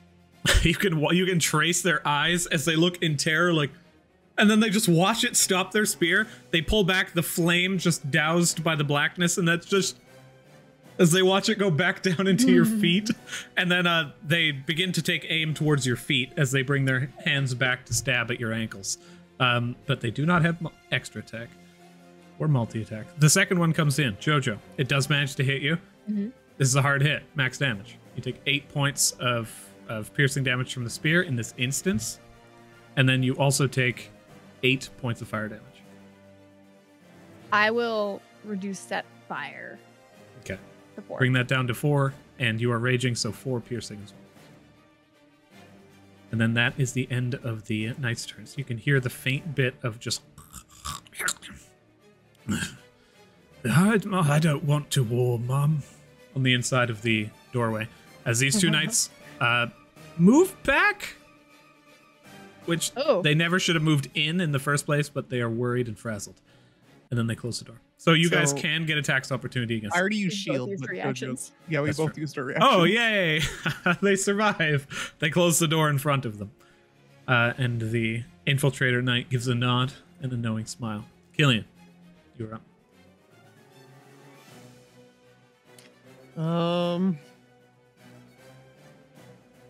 Looking at the situation here, what does Killian have for? Shoot, shoot. Can Killian reach into her bag and take out her rope of entanglement, throw it, lasso it around Matilda, and pull her away from the flaming spear? That is among the coolest uses of rope of entanglement I've seen. So no. I'm kidding. As you throw it, it only takes like 10 feet to entangle a person, so it is fucking canon. You can do this. It says you must succeed on a... Are you resisting this? No, I was gonna say I will not resist this rope, please. Okay. Yeah, and they're considered restrained, and she'll like pull them back. For people who never use ropes or like your starting equipment in the game, these ropes have saved now 2 PCs. Ropes, guys. Like, Rihanna's like S&M playing in the background. Nah, come on. as the rope now, I mean, you can do some bondage, but that's going to take more feet of rope, my friend. As the rope throws, it wraps around your leg and coils like a serpent. As you are grabbed, and you're just like, no. As Killian begins to pull. How far can Killian pull her? What is Killian's strength score? I will say Killian can reel in up to their strength score. How about this? Killian's strength score is a -1. So what she's going to do is on her bonus action, she's going to call Bladebeak over, and using Bladebeak and herself, we're going to pull her back. Awesome. So you will basically add Bladebeak and Killian's strength score to this, I would say. Does Modifier or score? Because Score. Killian's is 8, and then Bladebeak's is... I can't see it because I don't have control of it. I will check that out right now. 14. So you can pull Matilda a grand total of 20 feet rounding down. Okay. Does a spiritual weapon get attack of opportunity? It does not. It's not a Does creature. not. It does not. It's mindlessly bludgeoning, and as Bladebeak runs away, it just shirks it off and flees. I'll pull her here. It's just scraping along the ground as Killian's pulling, and Bladebeak behind is doing all of the pulling. And then you are just like scraping along, and like a person just running along the surface of water. She can't get you out of it yet. It requires a bonus action to release the rope, so you're still restrained. But you're not in the radius of the death fire anymore. So, now. does restrained mean I can't use my hands? No. In this instance, you totally can. Okay. So the rest, that was Bladebeak's action. Could Bladebeak use her and a little bit of her movement? Could she interpose herself between Killian and the sphere of death? Absolutely. And then Killian will probably move over here. Still doesn't meet shield. As you stand immediately, she just wants to be near you. Yeah, no, that's fine. as you stand immediately astride this statue, you look over and you see the statue of a knight, desiccated and destroyed with reckless abandon. As you look over towards it, Killian has fly applied to her. What? Killian is now flying. As they approach, they look up and they can see this knight wearing almost like a raven-like cloak of feathers, and the head destroyed, fallen, hit the ground, and you can see this just like beak-like armor that is sat upon it. And as it approaches, Killian like lines against the side of the wall. Energy begins to suffuse through her, and she can now fly. Awesome. And she'd probably just look at it and be like, guys, the statues just buffed me. Think they're good? And then she'll, with the rest of her movements, I guess it'd be, she'll go up 15 feet. Alrighty. Killian just begins to embrace and flies 15 feet into the air. And Bladebeak's turn has finished. Vincent, you are up. Seeing everything happening and looking around. These guys are still in there.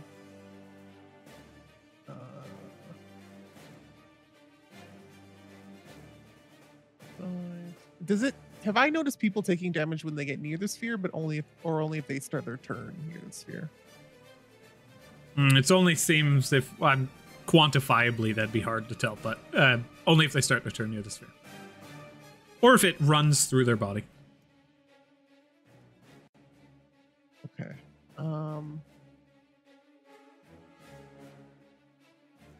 Vincent will look like turn around and just face the infiltrator lord who's like cowering behind the pillar. Oh, he should have got another extra saving throw, by the way. He failed it. Oh, sorry about that.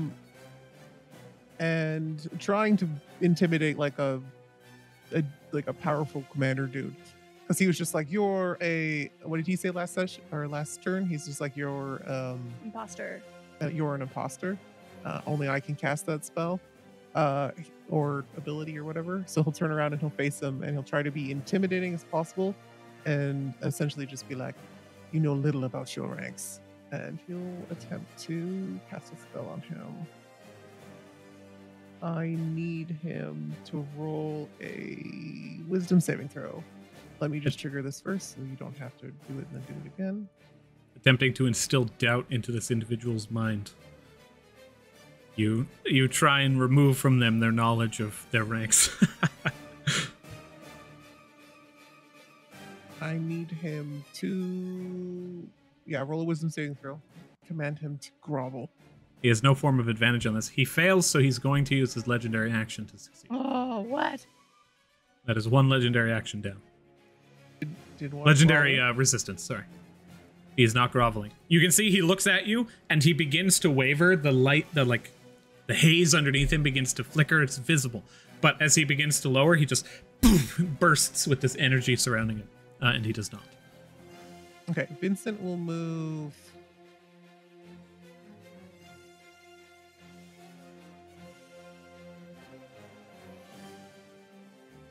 5, 10.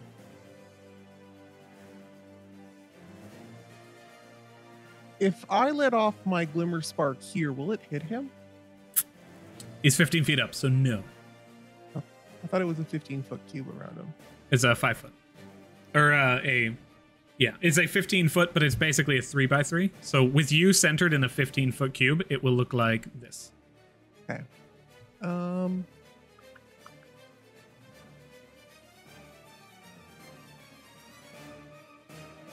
Bonus action, Vincent is going to drink a potion before he walks over, basically. Also, should you be shielded? Or was that me before? I'm shielded for the round, but it ended at the beginning of my turn. So. Okay, beautiful.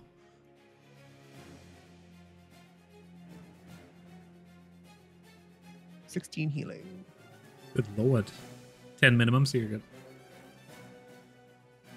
I am no longer bloodied. I damaged myself instead of healed. This goddamn gambler's potions. End my turn. And then it's Darling. She'll also walk over from the other side and look up at him. And I need him to roll a wisdom saving throw again. Already on it. He failed, so he's going to use a legendary action or resistance to succeed. 2 down. Okay. She'll just, I think she's getting a little annoyed. She'll start like scowling at him. It's not accustomed to people not paying attention to her. Yeah. At the end of those turns, Selene.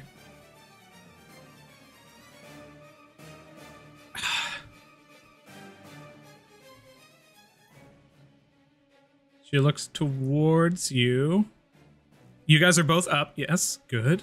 It's also flying up in the air. I do have a question. Since like Killian's in the air, am I like dangling 5 feet in the air by my ankles because the rope's like no, the rope's me? just she probably would have just left it go. Okay, cool. As soon as it let go, the rest just kind of moved around your body. Yeah, just that's coiled fine. the rest of its way up. Selene looks on towards everything. Goodness. Oh, hey. Moonbeam.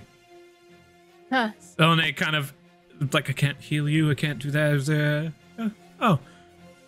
As the moonbeam just shuffles over and lands over top of the Infiltrator Knight. That is the first time it has entered it on now. If you move the moonbeam has now moved over this creature. Does that consider the creature as having entered it for the first time on its turn? On a turn? Yeah, it it's would. her Yeah. turn. Yeah. It's So bring it for the first time. I mean, you could use moonbeam to just carpet an area, couldn't you? Nice. It only goes off on the first creature, but yeah, kind of. So so if someone's in a moonbeam, just theoretically, you could move it out, move it back in, Yes. and then it would hurt them, and then at the beginning of their turn, they'd get hurt again. Yes. Okay. That is 2d6. 4 points of radiant damage goes to this individual. Concentration check. Aha. Constitution saving throw.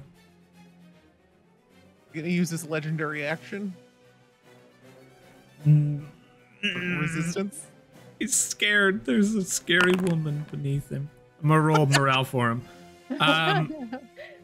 He is going to do scowling. everything he can to make sure that he remains away from her. So he is going to use his last legendary resistance. He's out.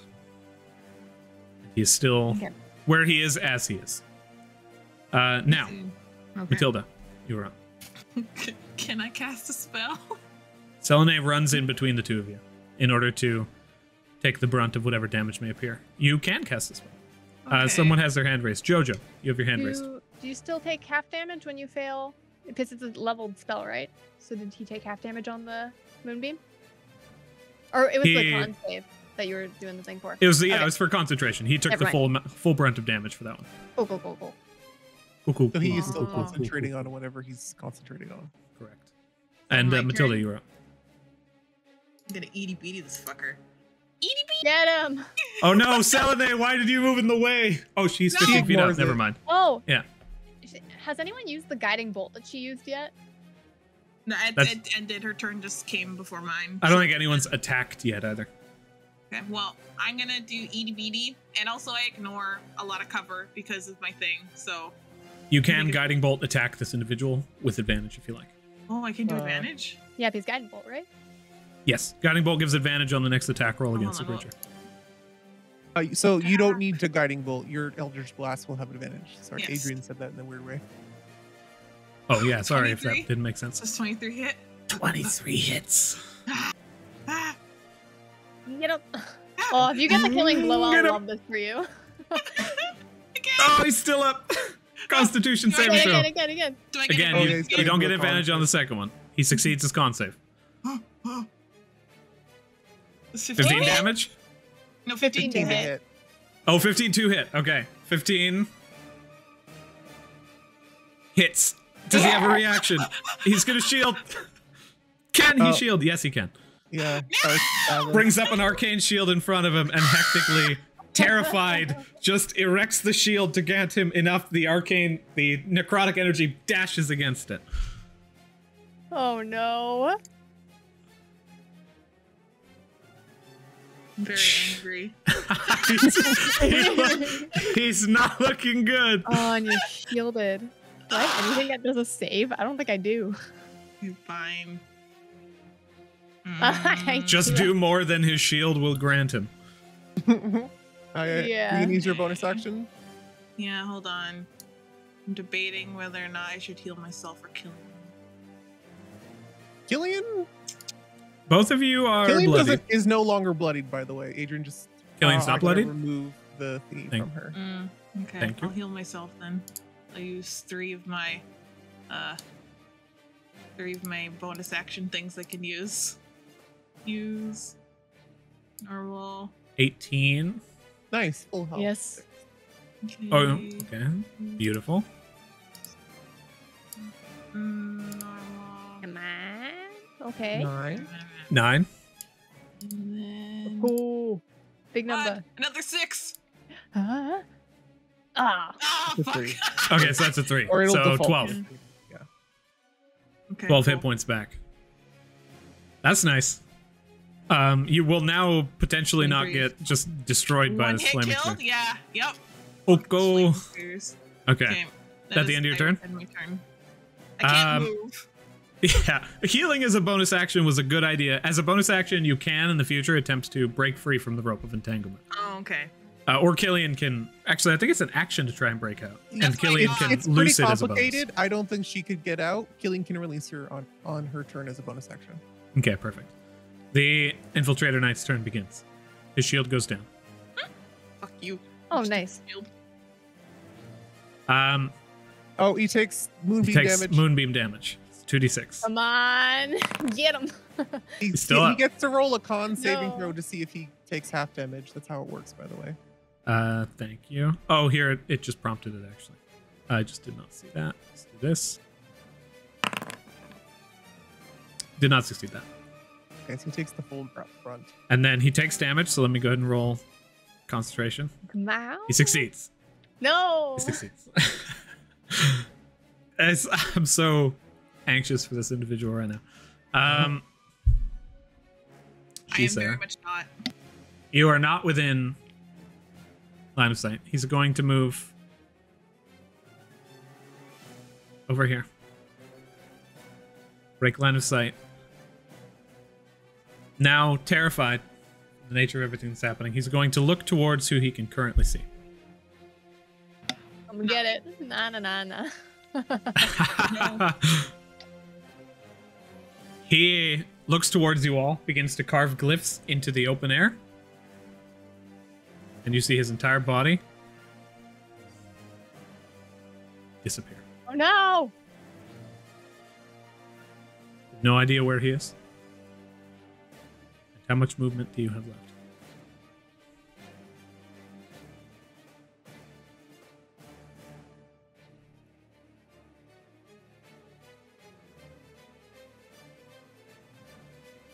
Okay.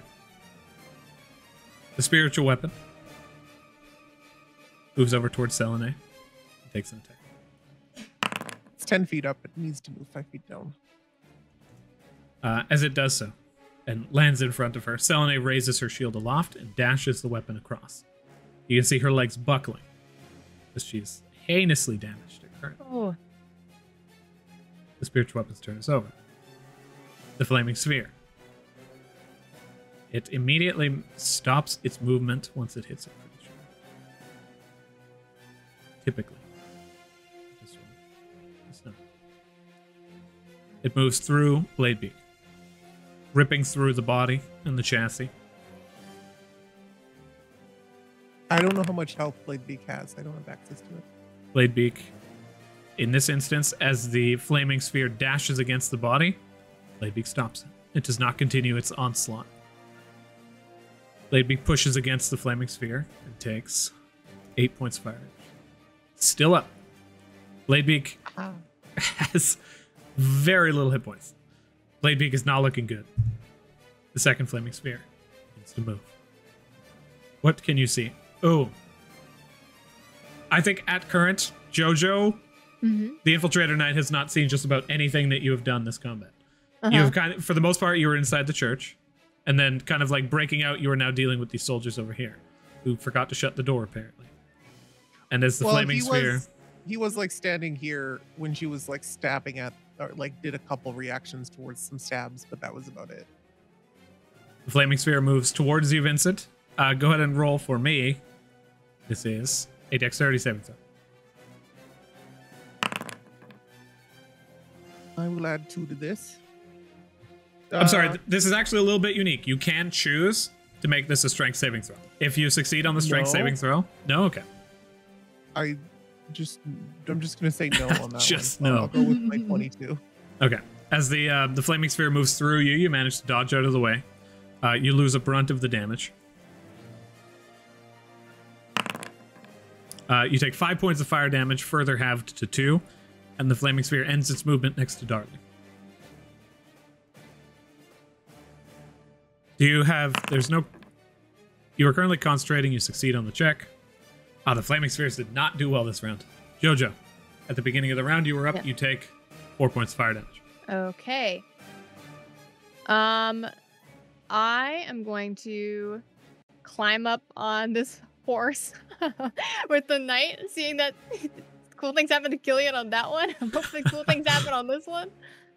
But if nothing happens, then that's cool. You run over, you jump up on top of this horse. You are currently 15 feet in the air.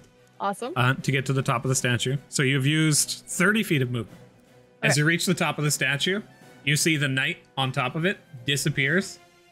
You find yourself astride a golden steed as the legs lift themselves up out of the ground and begin to just rear backwards with... You are now mounted on a 15-foot tall golden warhorse. Incredible. Yes!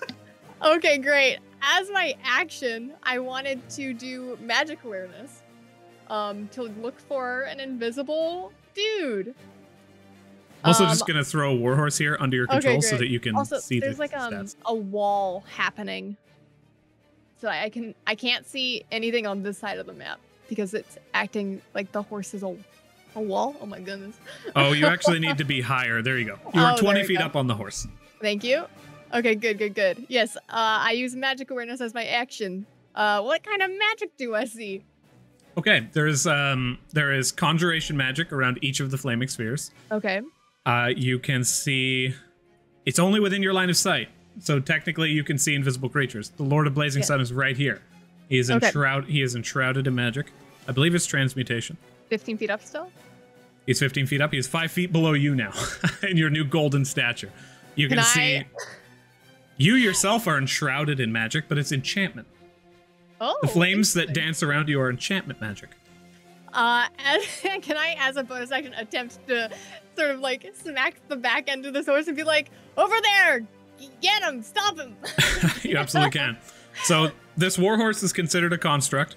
Any attack you deal against an object will be automatically a critical hit and deal 10 times damage. So you are basically a siege weapon.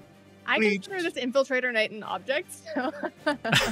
Just kidding. He's a tool, so no. Yeah. I have a quick question for mounted. Is this thing considered completely separate from what you would do in normal mounted combat? Because the creature can't attack in mounted combat. This creature takes its turn immediately after Jojo, and Jojo is riding it. Okay. So it does have the trample action. Completely separate. It is separate, yes. Okay, sweet. I was just establishing that. No, perfect. The horse can move, if it moves at least 20 feet in a direction and attacks, then it makes a trample attack. Then it can do strength save versus the horse's attack for 2d6 plus 4 damage. Oh my god. So as you are on this horse, you can actually choose which of the 4 spaces you would like to be, but it doesn't make much of a difference. You are considered the same thing. Yeah. Okay. This is fine. I am okay with this. The horse moves back at your command and then tramples forward to make the 20 feet. Yeah. Making its way all the way towards the infiltrator knight, landing here. Raises the hooves up and goes to just slam him against the side of the wall. So this is a strength save. Slam him against the pillar. I'll end my turn because it's technically Rowdy horse's turn. Oh my god, can we name the horse Rowdy if we keep it? It is. It's 100% named Rowdy. He rolled a 10. Okay. So go ahead and roll 2d6 plus 4 damage. Okay. Oh no, those are shitty. 7 points of damage. Uh-huh. Come on. Tell me what happens. I love it so much. Yeah, Jojo like climbs up on this horse. Get Rowdy. You see the chaos just burst into her eyes, and she like looks, and the horse rears up. Get him! And Selene, standing right there, sees this giant horse just like pin this invisible creature against this this pillar. The pillar cracks and falls over and crushes the body, and the invisibility rips away as she just sees this like completely pancaked in the center infiltrator knight. As you destroy this individual, it is crushed underneath. You see the heat begin to dissipate. The flaming sphere next to Bladebeak flitters away. The one next to Vincent and Darling flitters away. The mace just drops to the ground and ting, ting, ting, ting, hits the ground before slowly beginning to fleck away to ash. And the knights on the interior close the door. As they look out towards everything that's happening, you can hear footsteps begin to attempt to flee. After your turn, it would be theirs, so they turn and they fucking run. They begin to leave this area, as you can hear the panicked flight of these individuals. Awesome. The infiltrator knight underneath this just rubble. As the horse leans back and slams against the wall, it all crumbles down upon him, and all you see is little bits of ash flicking, moving directly through the stone and dissipating into the open air as the combat has come to a close. You now all find yourselves here, licking your wounds and panting heavily, I imagine, as the statue that you are currently riding on, this horse, still remains animated, like you are still on it. Killian is still flying. Awesome.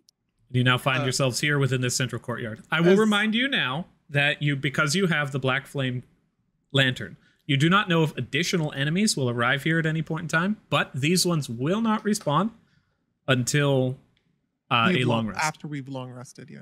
Okay. That's correct. The ones who are fleeing right now have seemingly no intention of returning. They are running in sheer terror.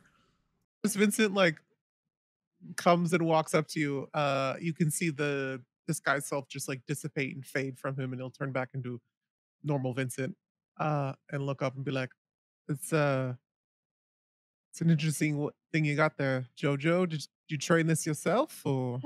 Yeah. I trained it myself in the last 5 seconds.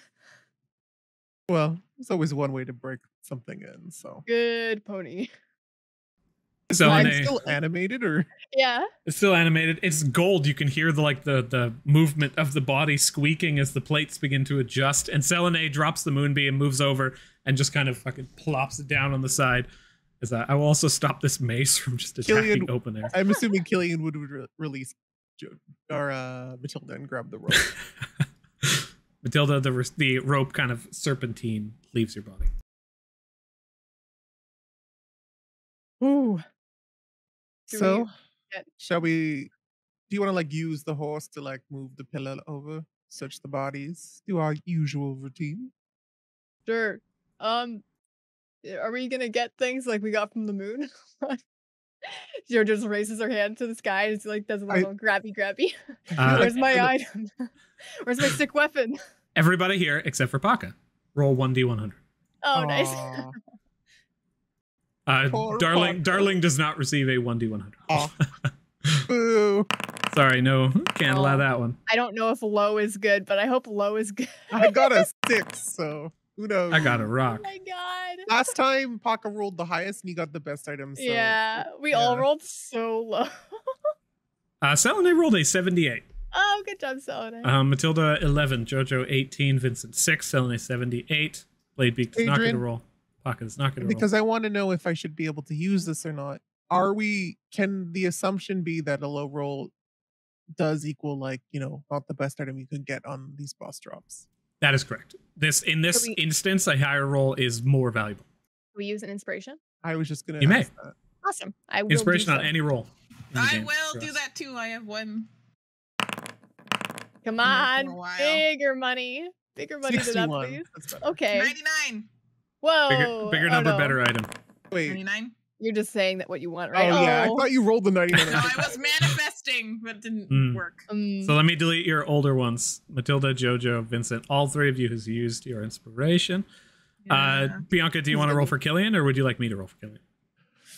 I'll roll. It's the PC's DM thing. Well, I guess you don't get my cheating module then. 5 of hundreds. Wow, what a convenient situation. God, that was yes. You made the right choice. Paka flops over the side of the wall, slams into the ground, and runs up towards you guys, and immediately begins to encircle all of you, checking you for wounds. It's like, Jojo, are you okay? Okay. He gets up to the top of the horse. He's like, Horsey, are you okay? Okay. Runs over. Matilda, you were burning. Are you okay? And he just begins to examine each and every one of you. Like untouched. Moves up. God damn it. He moves over towards Darling, and it's just like, scary woman that I don't know. Are you okay? Okay. She's fucked up. In more ways than one. Yeah. Yes. I will leave you in suspense no longer. I'll do the NPCs last. Vincent. Matilda, you have your hand raised first. We'll do I can wait until we do the items. Okay. Oh, I thought that's what... Yeah. I would like to say... No. That I want my items. My hand is for after the items, so... Prefect. Vincent, 61. You see the light pour out of this small gemstone that fell out of the Infiltrator Knight. Let me go ahead and put some magical music on for you.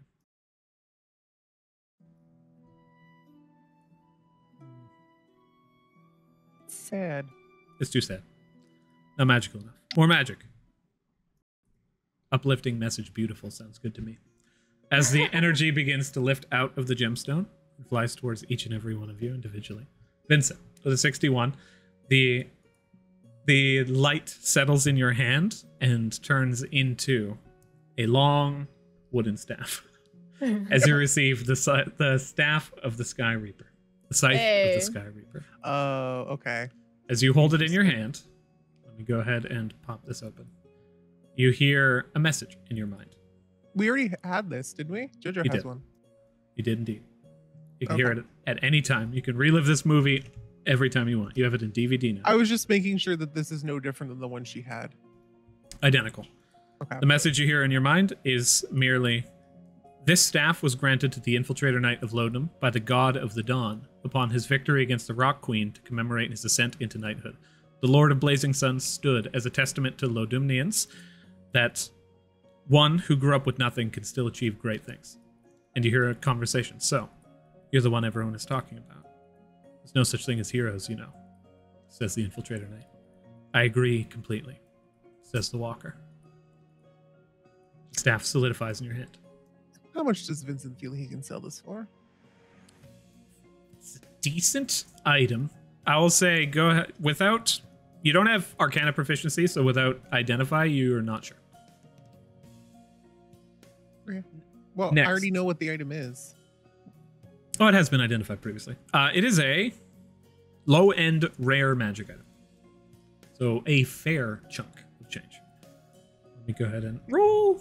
You're pretty money-wise. Roll investigation.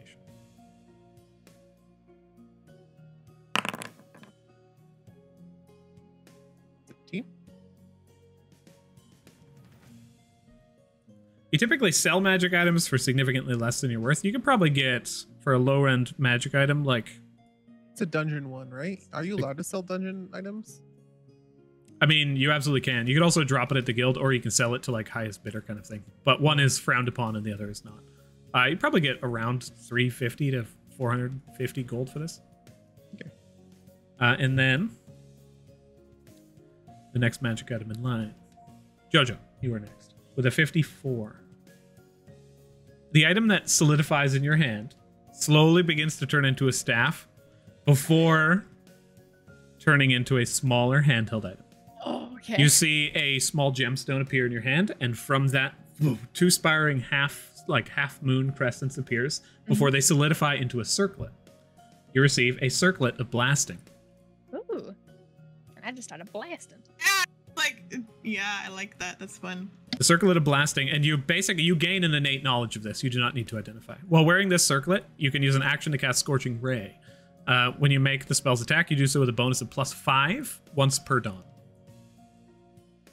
Oh, but you do have to cast it as a spell, so this wouldn't work in Rage, right? You do have to cast it, yes.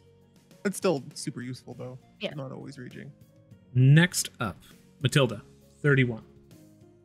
You receive a potion of healing is the first thing that appears, but it splits. You also receive, as the item splits into, a scroll. The scroll itself, as a spell scroll, Ashen, anybody can cast this spell, is a Chardalon Strike. A spell scroll that allows you to basically take on a similar form to the knight, save for your movement is massively increased, and everybody you pass through takes fire damage. What kind of healing potion is it? A standard potion of healing. Sorry, what is the scroll again? I just threw it in chat as well. It's a Chardalon Strike. It So wreaths it's you in flame, increases your movement speed, and everyone you move through takes damage. Oh, Is it's that that in- new spell. I know That what is- that okay. Is this in D&D Beyond as like an add? It is.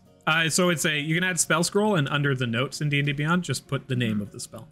Yeah, it's a new spell. It's basically increases your. It requires concentration, increases your movement speed, and if you pass near a creature, they take fire damage.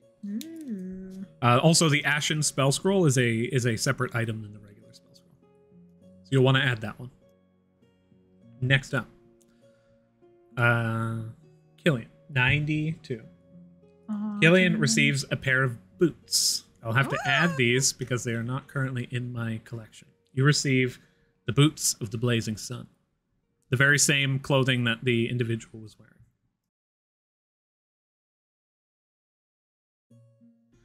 The boots of the Blazing Sun. Yeah, these aren't on here.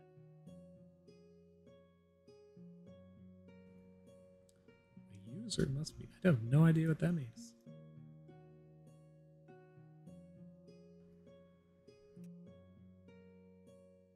Give me one moment here. What was my staff called again? The Scythe of the Sky Reaper.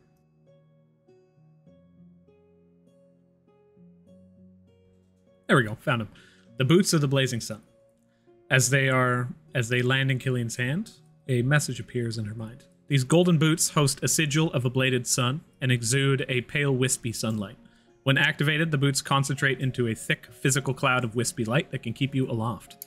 These were worn by the Infiltrator Knight during the assault of Nth, led by the Walker.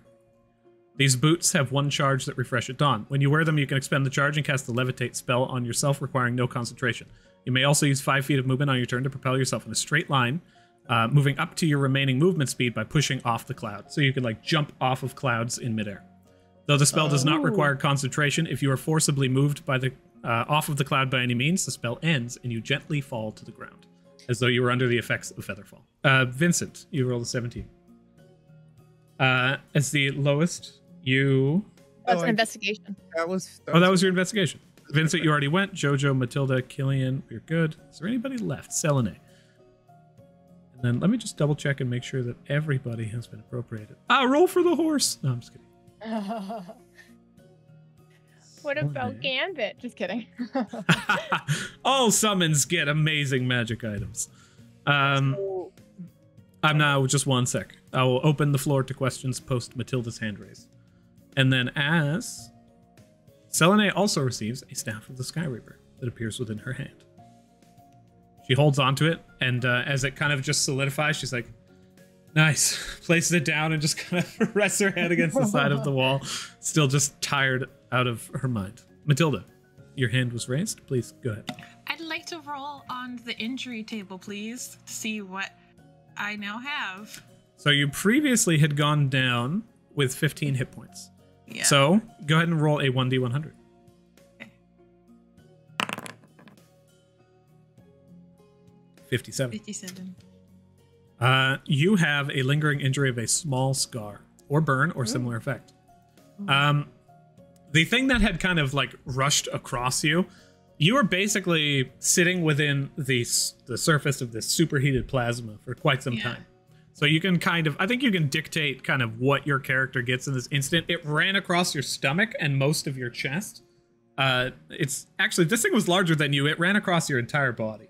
As your ash bond begins to pull in and heal some of this damage from you, and your magical healing and your divinity, you receive a scar across your body. Would you like me to determine that, or would you like to choose it? I'd like it to look like a fractal scar, because we were talking about that earlier. And Well, it was kinda that's like, electricity, though. well, it's not exactly a fractal, but it kind of has the same like essence where it's like really jagged looking. It just didn't heal 100%. Like it's like weird across like her whole body, where it's like weird burn patches but it's all connected together. Where like, because it's like the thing moved across her, so it was able to heal bits of it, but not the whole entire like line that it did. I think this probably takes root on your shoulder.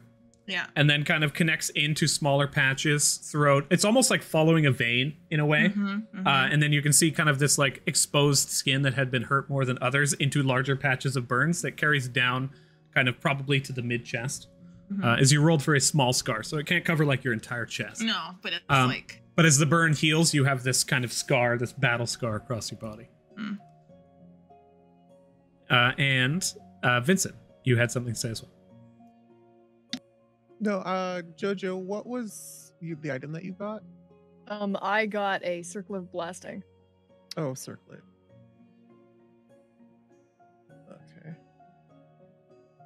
I'm just noting stuff. Cool. Also, Jojo, roll a D100.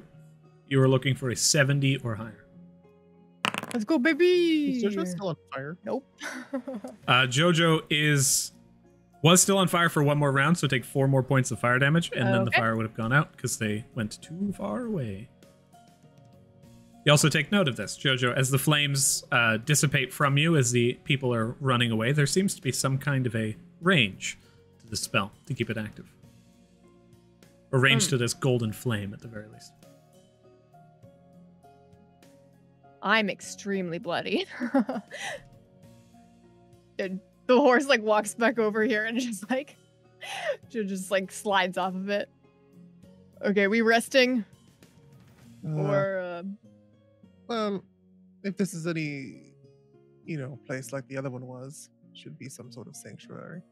But there's no guarantee. still people in the temple? Well, they know any better. They would have left. You guys Jo- want to?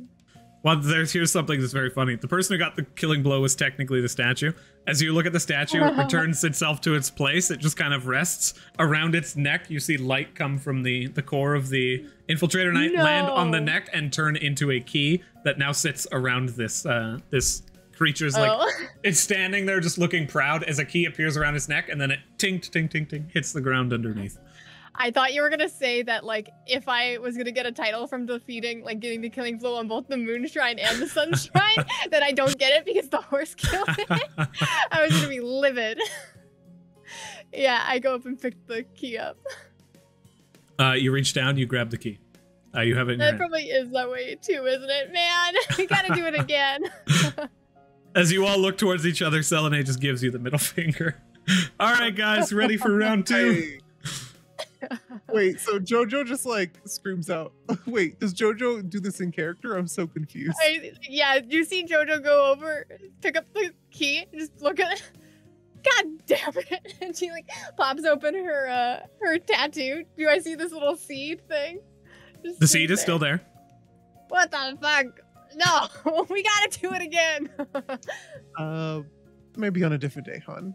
Fine. You always come back and grind. Did you not get the item you needed, or what's No. going on? Oh, I thought maybe there'd be a cool title if I defeated both of them. But I think the horse stole my kill. You still don't know because titles appear when you level up or rank break or revisit your god. Oh, I don't even know if the seed's related to it. I don't know what this thing is. And she like takes this like weird looking seed from her ash bond and just like lets go of it and go whoop right back to it. Well, I would recommend getting that looked into, maybe by a doctor or something. But now, I'm okay to continue going. Some of you guys seem a little worse for I would love a rest. Yeah. Like a short Those one. spheres were mean. I kept getting like brought back up and then they would get like burnt again and then go back under. Yeah. That was not Matilda, dear, do you have any means of protection? Like, I know you have that ice shield you can put up, but it seems to be only useful against people who want to come up and whack you. Magical teleportation of sort, or some means to put up a shield. No, I was not expecting to be hit by weird flaming spheres. Is there anything in your... I'm not familiar with being a warlock, so I was just wondering if there's anything we can train for the future for this. Just to help you out. Yeah. I don't know right now, but that is something to definitely think about. Okay. Jojo takes the long way around, avoiding Darling. Darling's just like glued to Vincent's side, just basically resting on him. Yeah, literally. Like, arms all over the place. And as she definitely gives a glare, not only to you, Jojo, but also to Matilda, to Killian, to Selene. Looks at Bladebeak confusedly, and then it's just like, eh. And then looks towards Paka. I can feel her wave. glare even though she's wearing a full mask. Like, I know she's glaring under there. Vincent will walk back up to the party. Well, should we rest inside? I don't know if outside should be the best. Well, there's still people in there, so if we want to take them out first. Let's go say hi. Vincent will walk in and open the door. Is anyone here? There is nobody within this area. I saw them go into that room on the left. It seems to be empty, dear. Maybe they jumped out a window. Vincent will go over to the window. Maybe they ashed away when we defeated the infiltrator knight. Is Killian still flying? Killian still has flight available. Yeah. Killian kind of just begins to hover forward. Yeah, Matilda kind of wants to like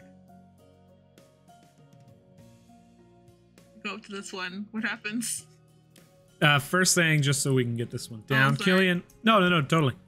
Killian is going to take the time to mend Bladebeak back up to full hit points, and I will do one thing at a time. Yeah, Matilda, you move over to the far left statue.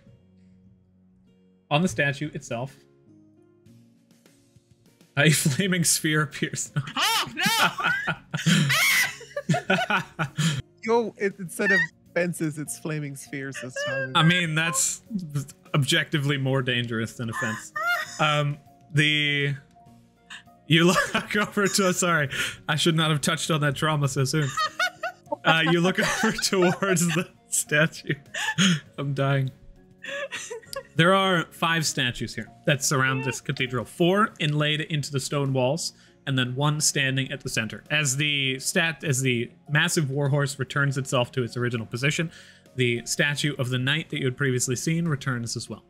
As you approach this statue, you see a plaque beneath it. There is a knight standing in this just incredibly bulky looking armor, with large horns coming off the top of the head that almost seem to be mounted on the shoulder pads as well, just to maintain the weight of this helmet. You see a plaque underneath that reads, First Knight Valor, the Ox Knight. As you approach the statue and you place your hand to it, you gain advantage on strength checks, abilities, and saving throws until your next long rest. That's hilarious because I have like a -1 to strength. You're gonna be doing all our heavy lifting. Yeah. Matilda wants to go around and like look at all the different like names and not like necessarily like touch all of them. If it sounds like it'd be kind of cool, she might touch it too, but like. What was So that? the- Debacker was an ox ox, so something? strength makes sense. That was the ox. As you look at the second one, the plaque is missing, completely gone. You look on and you can see a knight that seems to be clad in almost dragon-like armor. You move to the third, once again, the plaque is missing. You see a knight that is clad in armor that seems akin to a wolf. You move to the fourth plaque. You see the plaque here is damaged, but not missing. You can see chunks of it all around. This kind of like marble that has been etched with fine golden inks. You look upon them and they seem to have the raven. They're the one that Killian had previously touched. And they are wearing a raven-like, large feathers, black kind of hue to them. But the rest of the statue is outlaid in gold. And the head is on the ground with a raven-like helmet. Raven fox. Raven wolf. Raven Wolf, wolf, dragon, ox. And the center one, as you move towards the largest statue, you take your time to investigate. You can see in a small plaque just underneath the horse's head, it reads, Fifth Knight Valor, the Cavalier.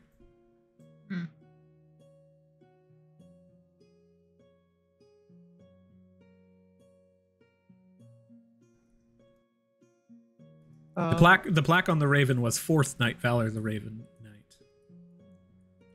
Okay, so these are all symbols of the like knights and stuff like that. Interesting. Here's what I will say. With Killian available but not here, I would say Killian likely moves up and casts Mending on that plaque, upon which you are able to read the writing on it. Fourth Knight Valor, the Raven Knight.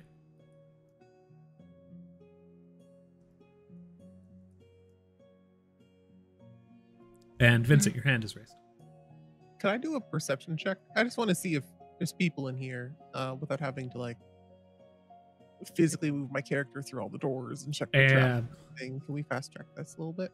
Absolutely. I would say perception's not even needed in this case. As you are searching the area, actually no, do roll perception for other things. You see that the house is empty. You move through and each individual room opens.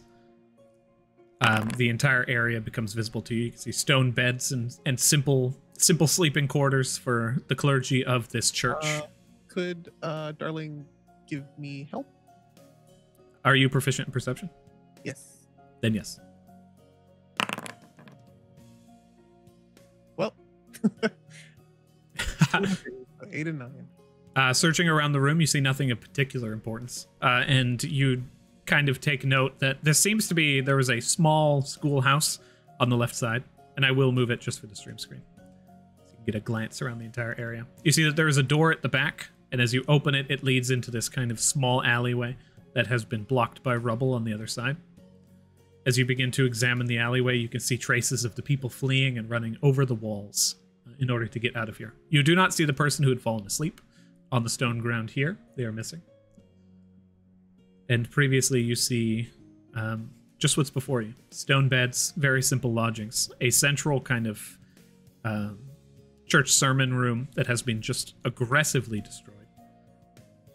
Well, there's some destroyed beds out here, but they I just saw a couple of them hop over the fence in the back. So they're definitely they fucked off here. Okay. Well, that's fine, I guess. Yeah, do we want to rest inside then? I could definitely use an hour. Same. And one of your nice tunes always seem to make me feel better. Well, Vincent just like squints his eyes at you. I guess this time for free. You know, it should be free every time. We're family after all. I know. Call it an impulse, dear. Hard to resist. Can't walk inside. I can't. Why? Why not? You can't move through the door? I can't go inside. The door's open. Why? No inside for you. Matilda went in. There's a good blade beak in there too. I'm just gonna close this for you. We're fine, rest of you. I didn't find there was nothing in here, right? You said it was just a dilapidated, like, old church school house, basically. As you move in, you can see that the entire area has been destroyed, somewhat collected, however. There seems to be the damage is not as spread as it was in the church across town. That one was just unabashedly Destroyed. decimated. Yeah. This one there seems to be some semblance of care taken at this moment. Okay. Jojo. Jojo goes to Killian. Hey, Kill, could I see that thing that you, like, the boots that you just got? Is there, like, this bladed sun looks sort of like Altician, you know? Go ahead and Does it roll look similar? religion. Oh, would I be able to help? Because I've been, like, wasn't there also a symbol that kind of looks like Altisha's symbol that we've been looking at? Wasn't it The blooming blades? Yeah. The symbol of the blooming blades is 2 crossed swords over a amaranth flower in a green field, okay. I believe. The symbol there was that the you were hand. talking about was the Porcelain. porcelain hand, Yeah, upturned, yeah, kind of yeah. like this, with a bladed sun atop it. The only reason I asked is because Matilda's, like, studied symbols that are similar. So. Absolutely. You may also roll religion, or you may give Jojo advantage. I gave advantage to Jojo. All right. Oh, well, I'm sorry. Looking at it, there are key differences to the symbol itself. Whereas the Altician symbol has these kind of spiraling sunbeams that move out in like a time-lapse iris kind of situation going on. This one is just 10 points of a sun that seem to be made of sharpened, like, gilded metal. Okay. You know, probably just all sun gods look the same. Like, this could be like the 10-pointed star, you know? Except it's a sun. But it's... Yeah, Gilly's just like, all sun gods probably have a sun as their symbol. That's true. How many do we have in the city? 5, 10 so far? so many. Not Helios. It's like the dungeon itself, though. It has its own, like, sense of structure and religion in here. It's not related to the outside. Except that in the in Ironhall, there was a statue with the symbol for this temple and also the moon temple, and at the base of it was a symbol of Altisha. A modern So it one is as sort well, of with connected. the spiraling sunbeams. Yeah. That could have been. We know the jellyfish creature was sort of influencing, mind controlling some of the people. Maybe it had references. It was obviously from the dungeon. Maybe it, Oh, whoops. Yeah, obviously those things were from the dungeon. But I don't know. It feels like the Altician church could be, or maybe it was just Altician people found it and were like, praise this weird statue. I don't know. perhaps what took them over. There was those 2 individuals as well in the room with your mother. They also turned to ash, so they were. They also and both had. in their heads was the 1,000-fold tone. So Didn't they also have giant like sun like headpieces? One had a sun headpiece that was like half of the. Oh, you're talking about the cultists themselves? Yes, they had. Like the 2, yeah, they were in that room. They had like the top half of the Altician symbol in these headdresses, made of plated like copper, I believe. Yeah, and they were like definitely monsters. I don't know if they had those headpieces before they came out of the rift. I don't know, it's weird. you might see them on a certain floor in a certain area.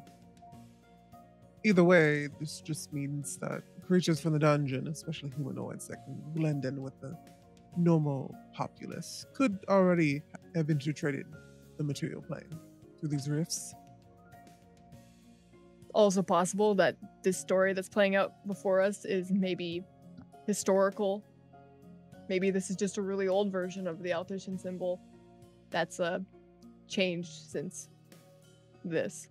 So you're implying that everything in the dungeon is something to do with life before Maybe. playing?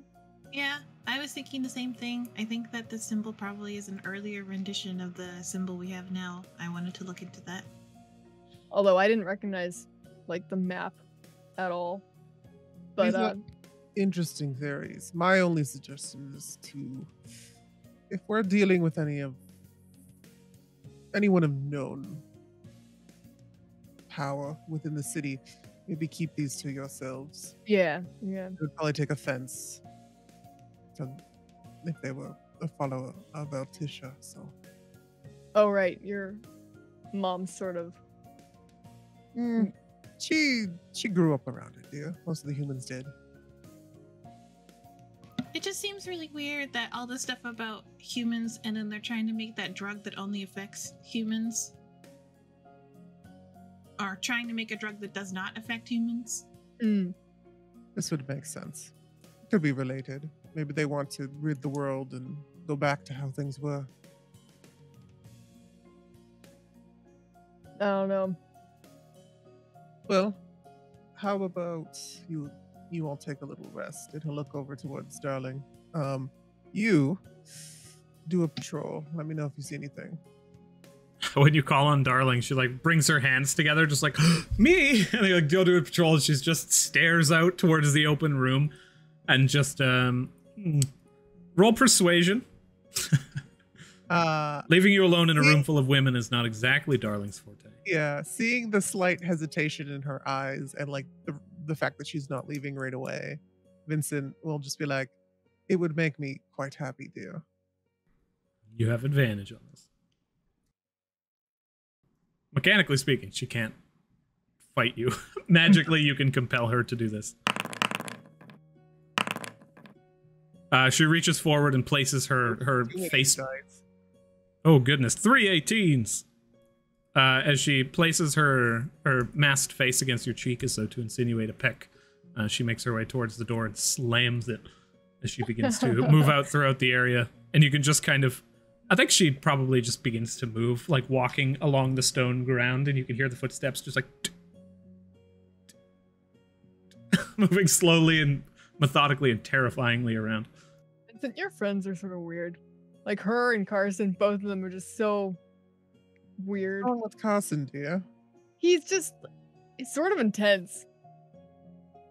Well, I don't know if that's specifically having to do with when you move up in society, which we will. The more we rank up and the more individuals we'll deal with, some of them can be more intense. They just seem normal to me. As for her, well, You're intense. To be honest, if you summon a devil from the Nine Hells, I would expect them to be a little bit intense. Are you saying Carson's the devil in this situation, or are you talking about that one still? My conjuration, dear. Okay. Just checking. As you mentioned, you basically just start talking about like Carson, and you're just like, it's just a little bit intense. He appears before you all, fully visible. And as you basically are just like, something's weird about him, and then he kind of just sat back, and then as you're just like, he's just a little bit intense, he appears and it's just like, I don't know what I could have done to have given you that opinion of me. Yeah, Jojo, that's kind of rude. I don't think he's that weird at all. I must say, You showed up. It's rather rude. Okay. It did seem to work, Vincent. Thank you for not resisting. I'm glad that I was able to separate myself in such a way. I mean, they seem no more intense than me. Yeah, you're intense too. Oh. I don't I dislike think you're it. lovely. I don't dislike it. It's just, I don't know. I'm just not used to it. I've become accustomed to your ilk throughout my life. I'd taken note that Mo seems to be hesitant about you. He's spoken about you at length. Me? And I've told him that he is to be a bit more cordial with you in the future, as with all the family members my master. Oh, Yes. He doesn't like that I can speak Abyssal. It makes him really mad. It's like grating nails on a chalkboard. And Matilda's like, really? And she speaks in Abyssal. Indeed. Carson just unshaken agrees. Well, has it, Matilda dear, who taught you that language? Out of curiosity. I'm going to assume you didn't learn that while you were in school. That's a good question, Adrian. Did she just know it inherently, or did Mama Mel teach her? I think either can be true. I think it can be up to you. The connection to this kind of like this demonic entity in your mind could have been like, I picked it up since birth because they wouldn't leave me alone. Yeah, or it could be Mama Mel is literally just like, anyway, you want to make sure you conjugate effectively. I think maybe when she learned how to write it, I think Mama Mel taught her, but how to, because speaking and writing are very different. So. Oh well, the writing is the scripture is Infernal. Yeah, that's what I mean. So she had to learn how to, like, she knows how to speak it, but then having to write it down is different. So I like to think that Mama Mel's like, okay, you need to conjugate like this because it's like this. But I knew how to. I just knew how to speak it. Faust taught me. Well, I mean, they've been in there since I was born, so it's kind of hard not to learn it when you got a voice in your head talking it all the time. And then Mama Mel taught me how to write it, because speaking it and writing it are very different things. Sylvia called him like the demon sorcerer, didn't she? No, who did? Who called them that? What? Someone called Faust. Yeah, someone called Faust like the demon sorcerer. Can't remember who.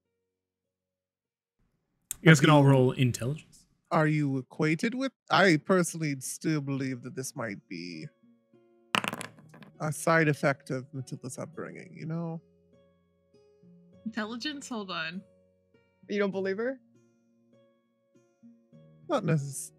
It's one of those things where it could be, it couldn't be. But I've seen many traumatized people in my life, dear. Oh, I don't know shit. Well, neither of you remember, but you're pretty sure it wasn't Sylvia. Yeah.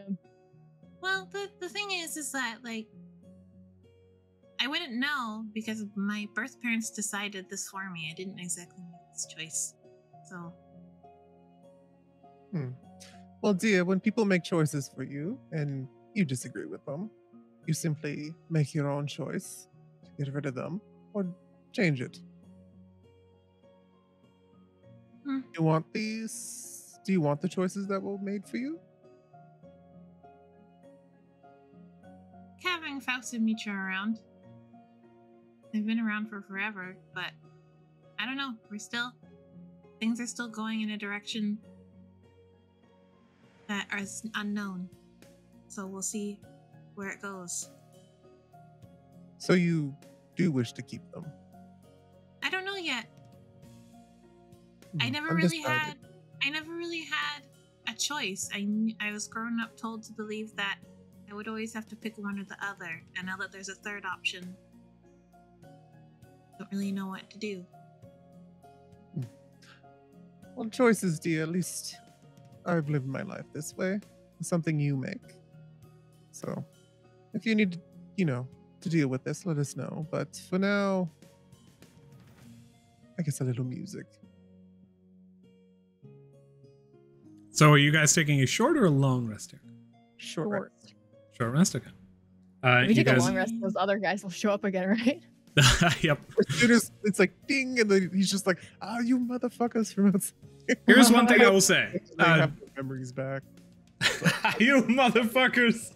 They just start stabbing. And then I started stabbing. Jojo, roll investigation.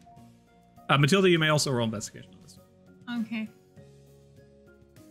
Gambit will help me. Can I guide myself? Nice. 25. 25? Okay. Can you guide yourself? No, this one's like a spark of memory. 8. Jojo. Oh my gosh. Jojo, you do recall that there was a specific method to summoning the Moon Knight. Originally, they only appeared once moonlight like passed across a specific threshold. You ascertain from this that it's incredibly likely that the same situation is here. So if you guys were to rest now, it would lead you into the middle of the night. The odds that a sun-themed enemy would be available at the middle of the night, close to 0. So you guys ascertain it would be pretty safe to long rest here if you decided to do so. Oh, okay. Yeah, do you guys want a long rest? Roll your short rest dice, you get an extra d4 to it. Does everyone feel like they need one? I'm good to continue.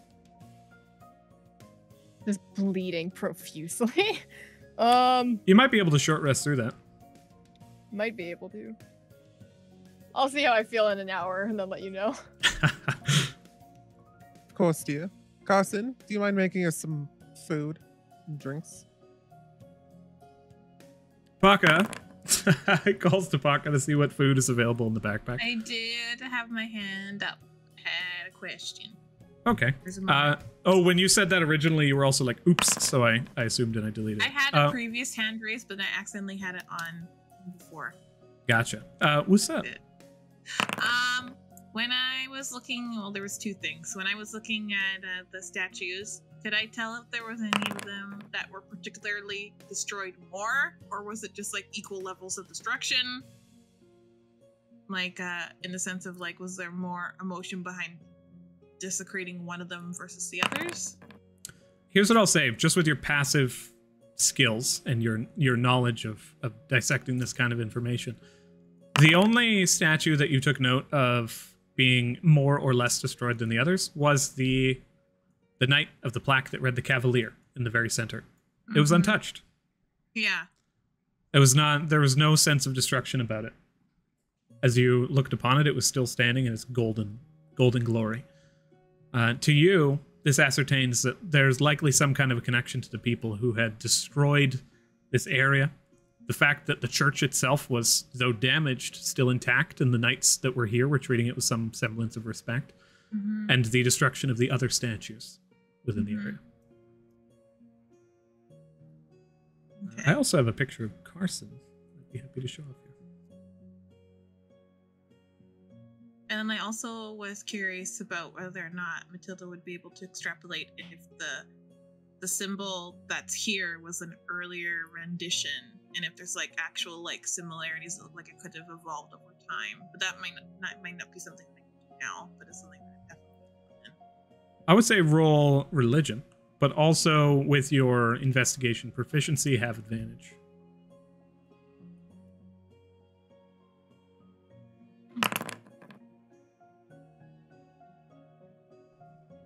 Terrible. 14. As you glance at the symbols, there are unmistakable connections to them. The fact that this is a metallic symbol of the sun, just like that has persisted. You can see that is a constant situation. Whether or not it's a older version, it seems like an alternate version almost to you, because each one has 10 bladed points, and that alone is not something you can ignore. Like if you look at the symbol of Lathander, it is a golden sun that just shines out across all of existence, raising up across a pathway that leads towards it. Like that sun itself is just ambiguous. This one always 10 points, very specific. And here is Carson as he appears to you. Ooh. Look at that man. That's him. He's got long black hair spiraling back, almost porcelain-like skin. He's got these like steel gray eyes. His eyes make me really uncomfortable. And as you all begin to take your rest, you successfully short rest. You may all roll your hit dice. Jojo heals most of the way. You gained it. Did you add the extra 4? From I did it. There's 1d4. Hit dice are also minimum, remember. It's just a 4. So that'll be a 2. Oh, okay. So again, it's a d6. I rolled it. It was a 4. So you heal. Oh, okay. I thought you kept on saying d4. I thought it was just saying. I think you kept saying 4, and I immediately was like, D4. Love D4s. Dice. But remember, when you heal your your hit dice, you also regain minimum half. Just to throw that out there, in case any was a 1 or a 2. I rolled a lot of them, and should have been 6 + 4 every time, so I should have gotten no less than a 10. So there was 3 of them. You gained a 7, 7, and an 8. So you would gain 3, 6. Oh, that last one is my 10 wizard more. one, so that Oh, 6. So just Also, 7 yeah. and 8. so Okay. you can gain back 1 more hit point, and then that will bring you up to proper. Anybody else doing their short rest hit dice? I already did mine. I only Yes. needed to roll 1. You did heal during that combat, right? Yeah, I took 1 potion. Okay, good. Justified. And if we are all good, as you guys take rest within this area, you sit down and you begin to tie into the ash ponds that begin to close your wounds one piece at a I time. guess I'll do Killian stuff just in case. She also does a PAMI levels of exhaustion. And you said +4, right? You get an extra Yes. 4 points? Okay. Just a flat 4, yeah. Yeah. I'm almost up to... I'm at 35 of 36. Should I do an extra hit dice? Just because I'm 1 point away. That feels like a waste. That depends on how much you want that hit point. You have false life too. Actually, can't I just take a good berry and like get that point back, or no? I don't know how that works. Vincent has them. We ate 5 in the morning. That's fine. I'm just curious how that works. He keeps them for very specific reasons. That's fine. That's fine. So No worries. After the short rest, could Jojo do a magic awareness and like do a running lap like around the little thing? Because she has it for like the big, like 2 rounds basically, so she has like 200. No wait, it's it'd be 40, 80 80 times 2, 160 feet of movement that she can do. Okay. I can just, there is a straight line that you can accomplish within 180 or 160 feet of movement that would grant you visibility over the entire exterior. But here's what I'll say. Do you want to view the interior or the exterior in its entirety? I had wanted to do the interior with my intention. Okay. As you are running through, you do not notice any form of magic aside from you all within the interior of this location. What you do take note of as you are running, roll Perceptione. Perceptione. Gambit, help. 16? 16. Within the area right here, there is a small desk and a podium set up, likely for sermons, in which, as you entered in, there was a knight rummaging through it. As you begin to look around and you like pull the desk open quickly to just get a glance, you take note that there is a kind of just magical essence. Not necessarily of any particular school, but there is a connection to the weave upon a small amulet. It is, once again, this same symbol that is seen on Killian's boots, just a 10-pointed bladed sun symbol. She'll pick it up. You have this small amulet. Seems like potentially a holy symbol of some kind. Okay.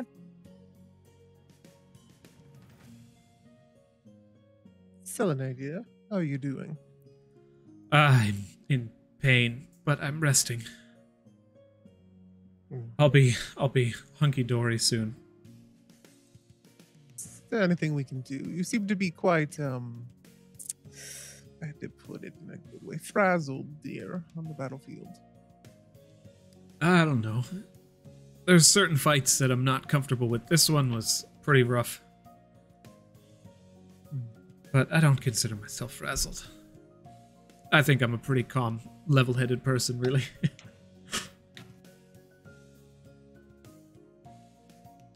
Of course, dear.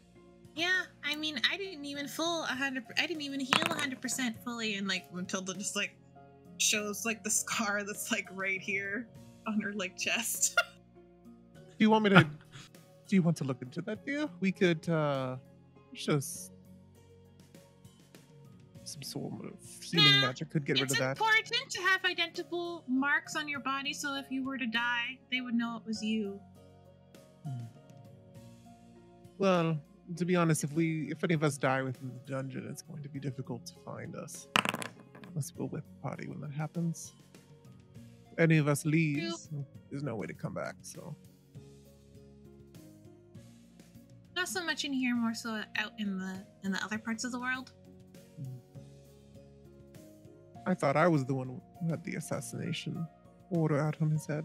No, anything we should be worried about? Or? No, it's just a lot easier to identify bodies when, we were able to identify someone just by their arm, and that's all that was left. And then we know who died. Because they had a very specific tattoo.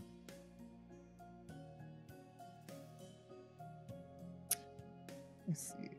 Well, it's always good to have, like you said, just in case. I prefer to keep myself as clean as possible. So if I go down, just, look for the wineskin tiefling. There's a couple of us in the city, but not too many. Do we want to take a look at the mansion now? If everyone's feeling okay? I'm feeling good now. I don't need them. Vincent will turn to Carson. Are you going to be like this going forward, or? I'm completely capable of being corporeal now. I've shared a bit more of my essence between myself. You could consider me as being here, for the most part. Interesting. Well, leave us be for now. And I'll let you know if I need your help, dear. He gives a single nod and backs away into the shadows of the corner. It's a kind of dim lighting here, so you can actually manage to see his descent as his body kind of just melts into this liquid shadow that disappears. Vincent just kind of dusts his armor off and looks up. I guess we're ready to go then. Anyone else want to stay behind? Or we are good to go? Selene stands up. Okay. Throws her mace on her waist. You're all staring at me. She turns and walks out. Oh dear. Hold up. And he'll look to the rest of the party. Yeah, she's just gonna have to deal with Darling, I guess. How long does Darling remain with the summons? Oh, yeah, she would have despawned, but she would have come back to let Vincent know if anything would have happened just before she despawned. She only lasts for an hour. Yeah, not a thing. Cool. So yes, he is no longer concentrating. Thank you for that. Is this tunnel towards the golden path, which would lead us to the mansion? You see at the base of it bricks of solid gold that lead towards the mansion. You see the path continue on past in this long spiraling pathway. And as you begin to trudge down it, the strange, massive, invisible creature that seemed to be stalking the western walls does not seem to be here. As you all find your pathway leading through, you safely traverse the golden path. And as you find yourselves standing in front of the gate, the sun key within hand, Jojo, you pop it open, place it on the inside, turn, and with mechanical thunks, the doorway slides open. The other side, the moonlit door, closed on the other side of the courtyard. We should go. Wait, do I have to go around? Is there a way to go around to go to the other door and open it as well? The door in front of you is open, and as your understanding of doors kind of persists through, doors typically have two sides to them. Oh, so I can just go open it from this side. I thought maybe I'd have to go through and like pick the lock from the side. I don't know. I know what doors are. I know what rabbits are. Jojo goes and opens that gate as well. Hey, Paka, Kimi. You cross the courtyard and you reach the other side. Paka throws open the moon key and hands it to you. You place it on the interior of the lock in the door, and after several mechanical thunks, the doorway slowly swings open. As both doors open, the golden path between the two coalesces. You see the stones begin to rise from the ground underneath, the fine turf, or this kind of well-manicured grass begins to tear out of the way and is pushed aside as the gold takes root. and it reaches the front of the manor, hitting the center of this small rounded courtyard, breaking through several small fountains in the corner. And as it centers, a golden light shoots towards the manor. And the doorway at the front, you can hear a loud thunk as it unlocks. I appreciate you opening the doors, Jojo, and laying out the carpet for me. Vincent will start down the golden path. You're welcome. She like does like a very sarcastic, like servantly bow. He just takes it and keeps going. Yeah, I knew you would. You all reach the front of the manor, following the golden path. And as you look on towards the doorway, that is where we will end today's session. As you all prepare to enter into this manor, you can hear on the interior revelry and wonder, interest, and the sound of laughter and finery. Ew, it sounds And like until party. next time. Bye, everybody. Yeah. Ew, it sounds like a party.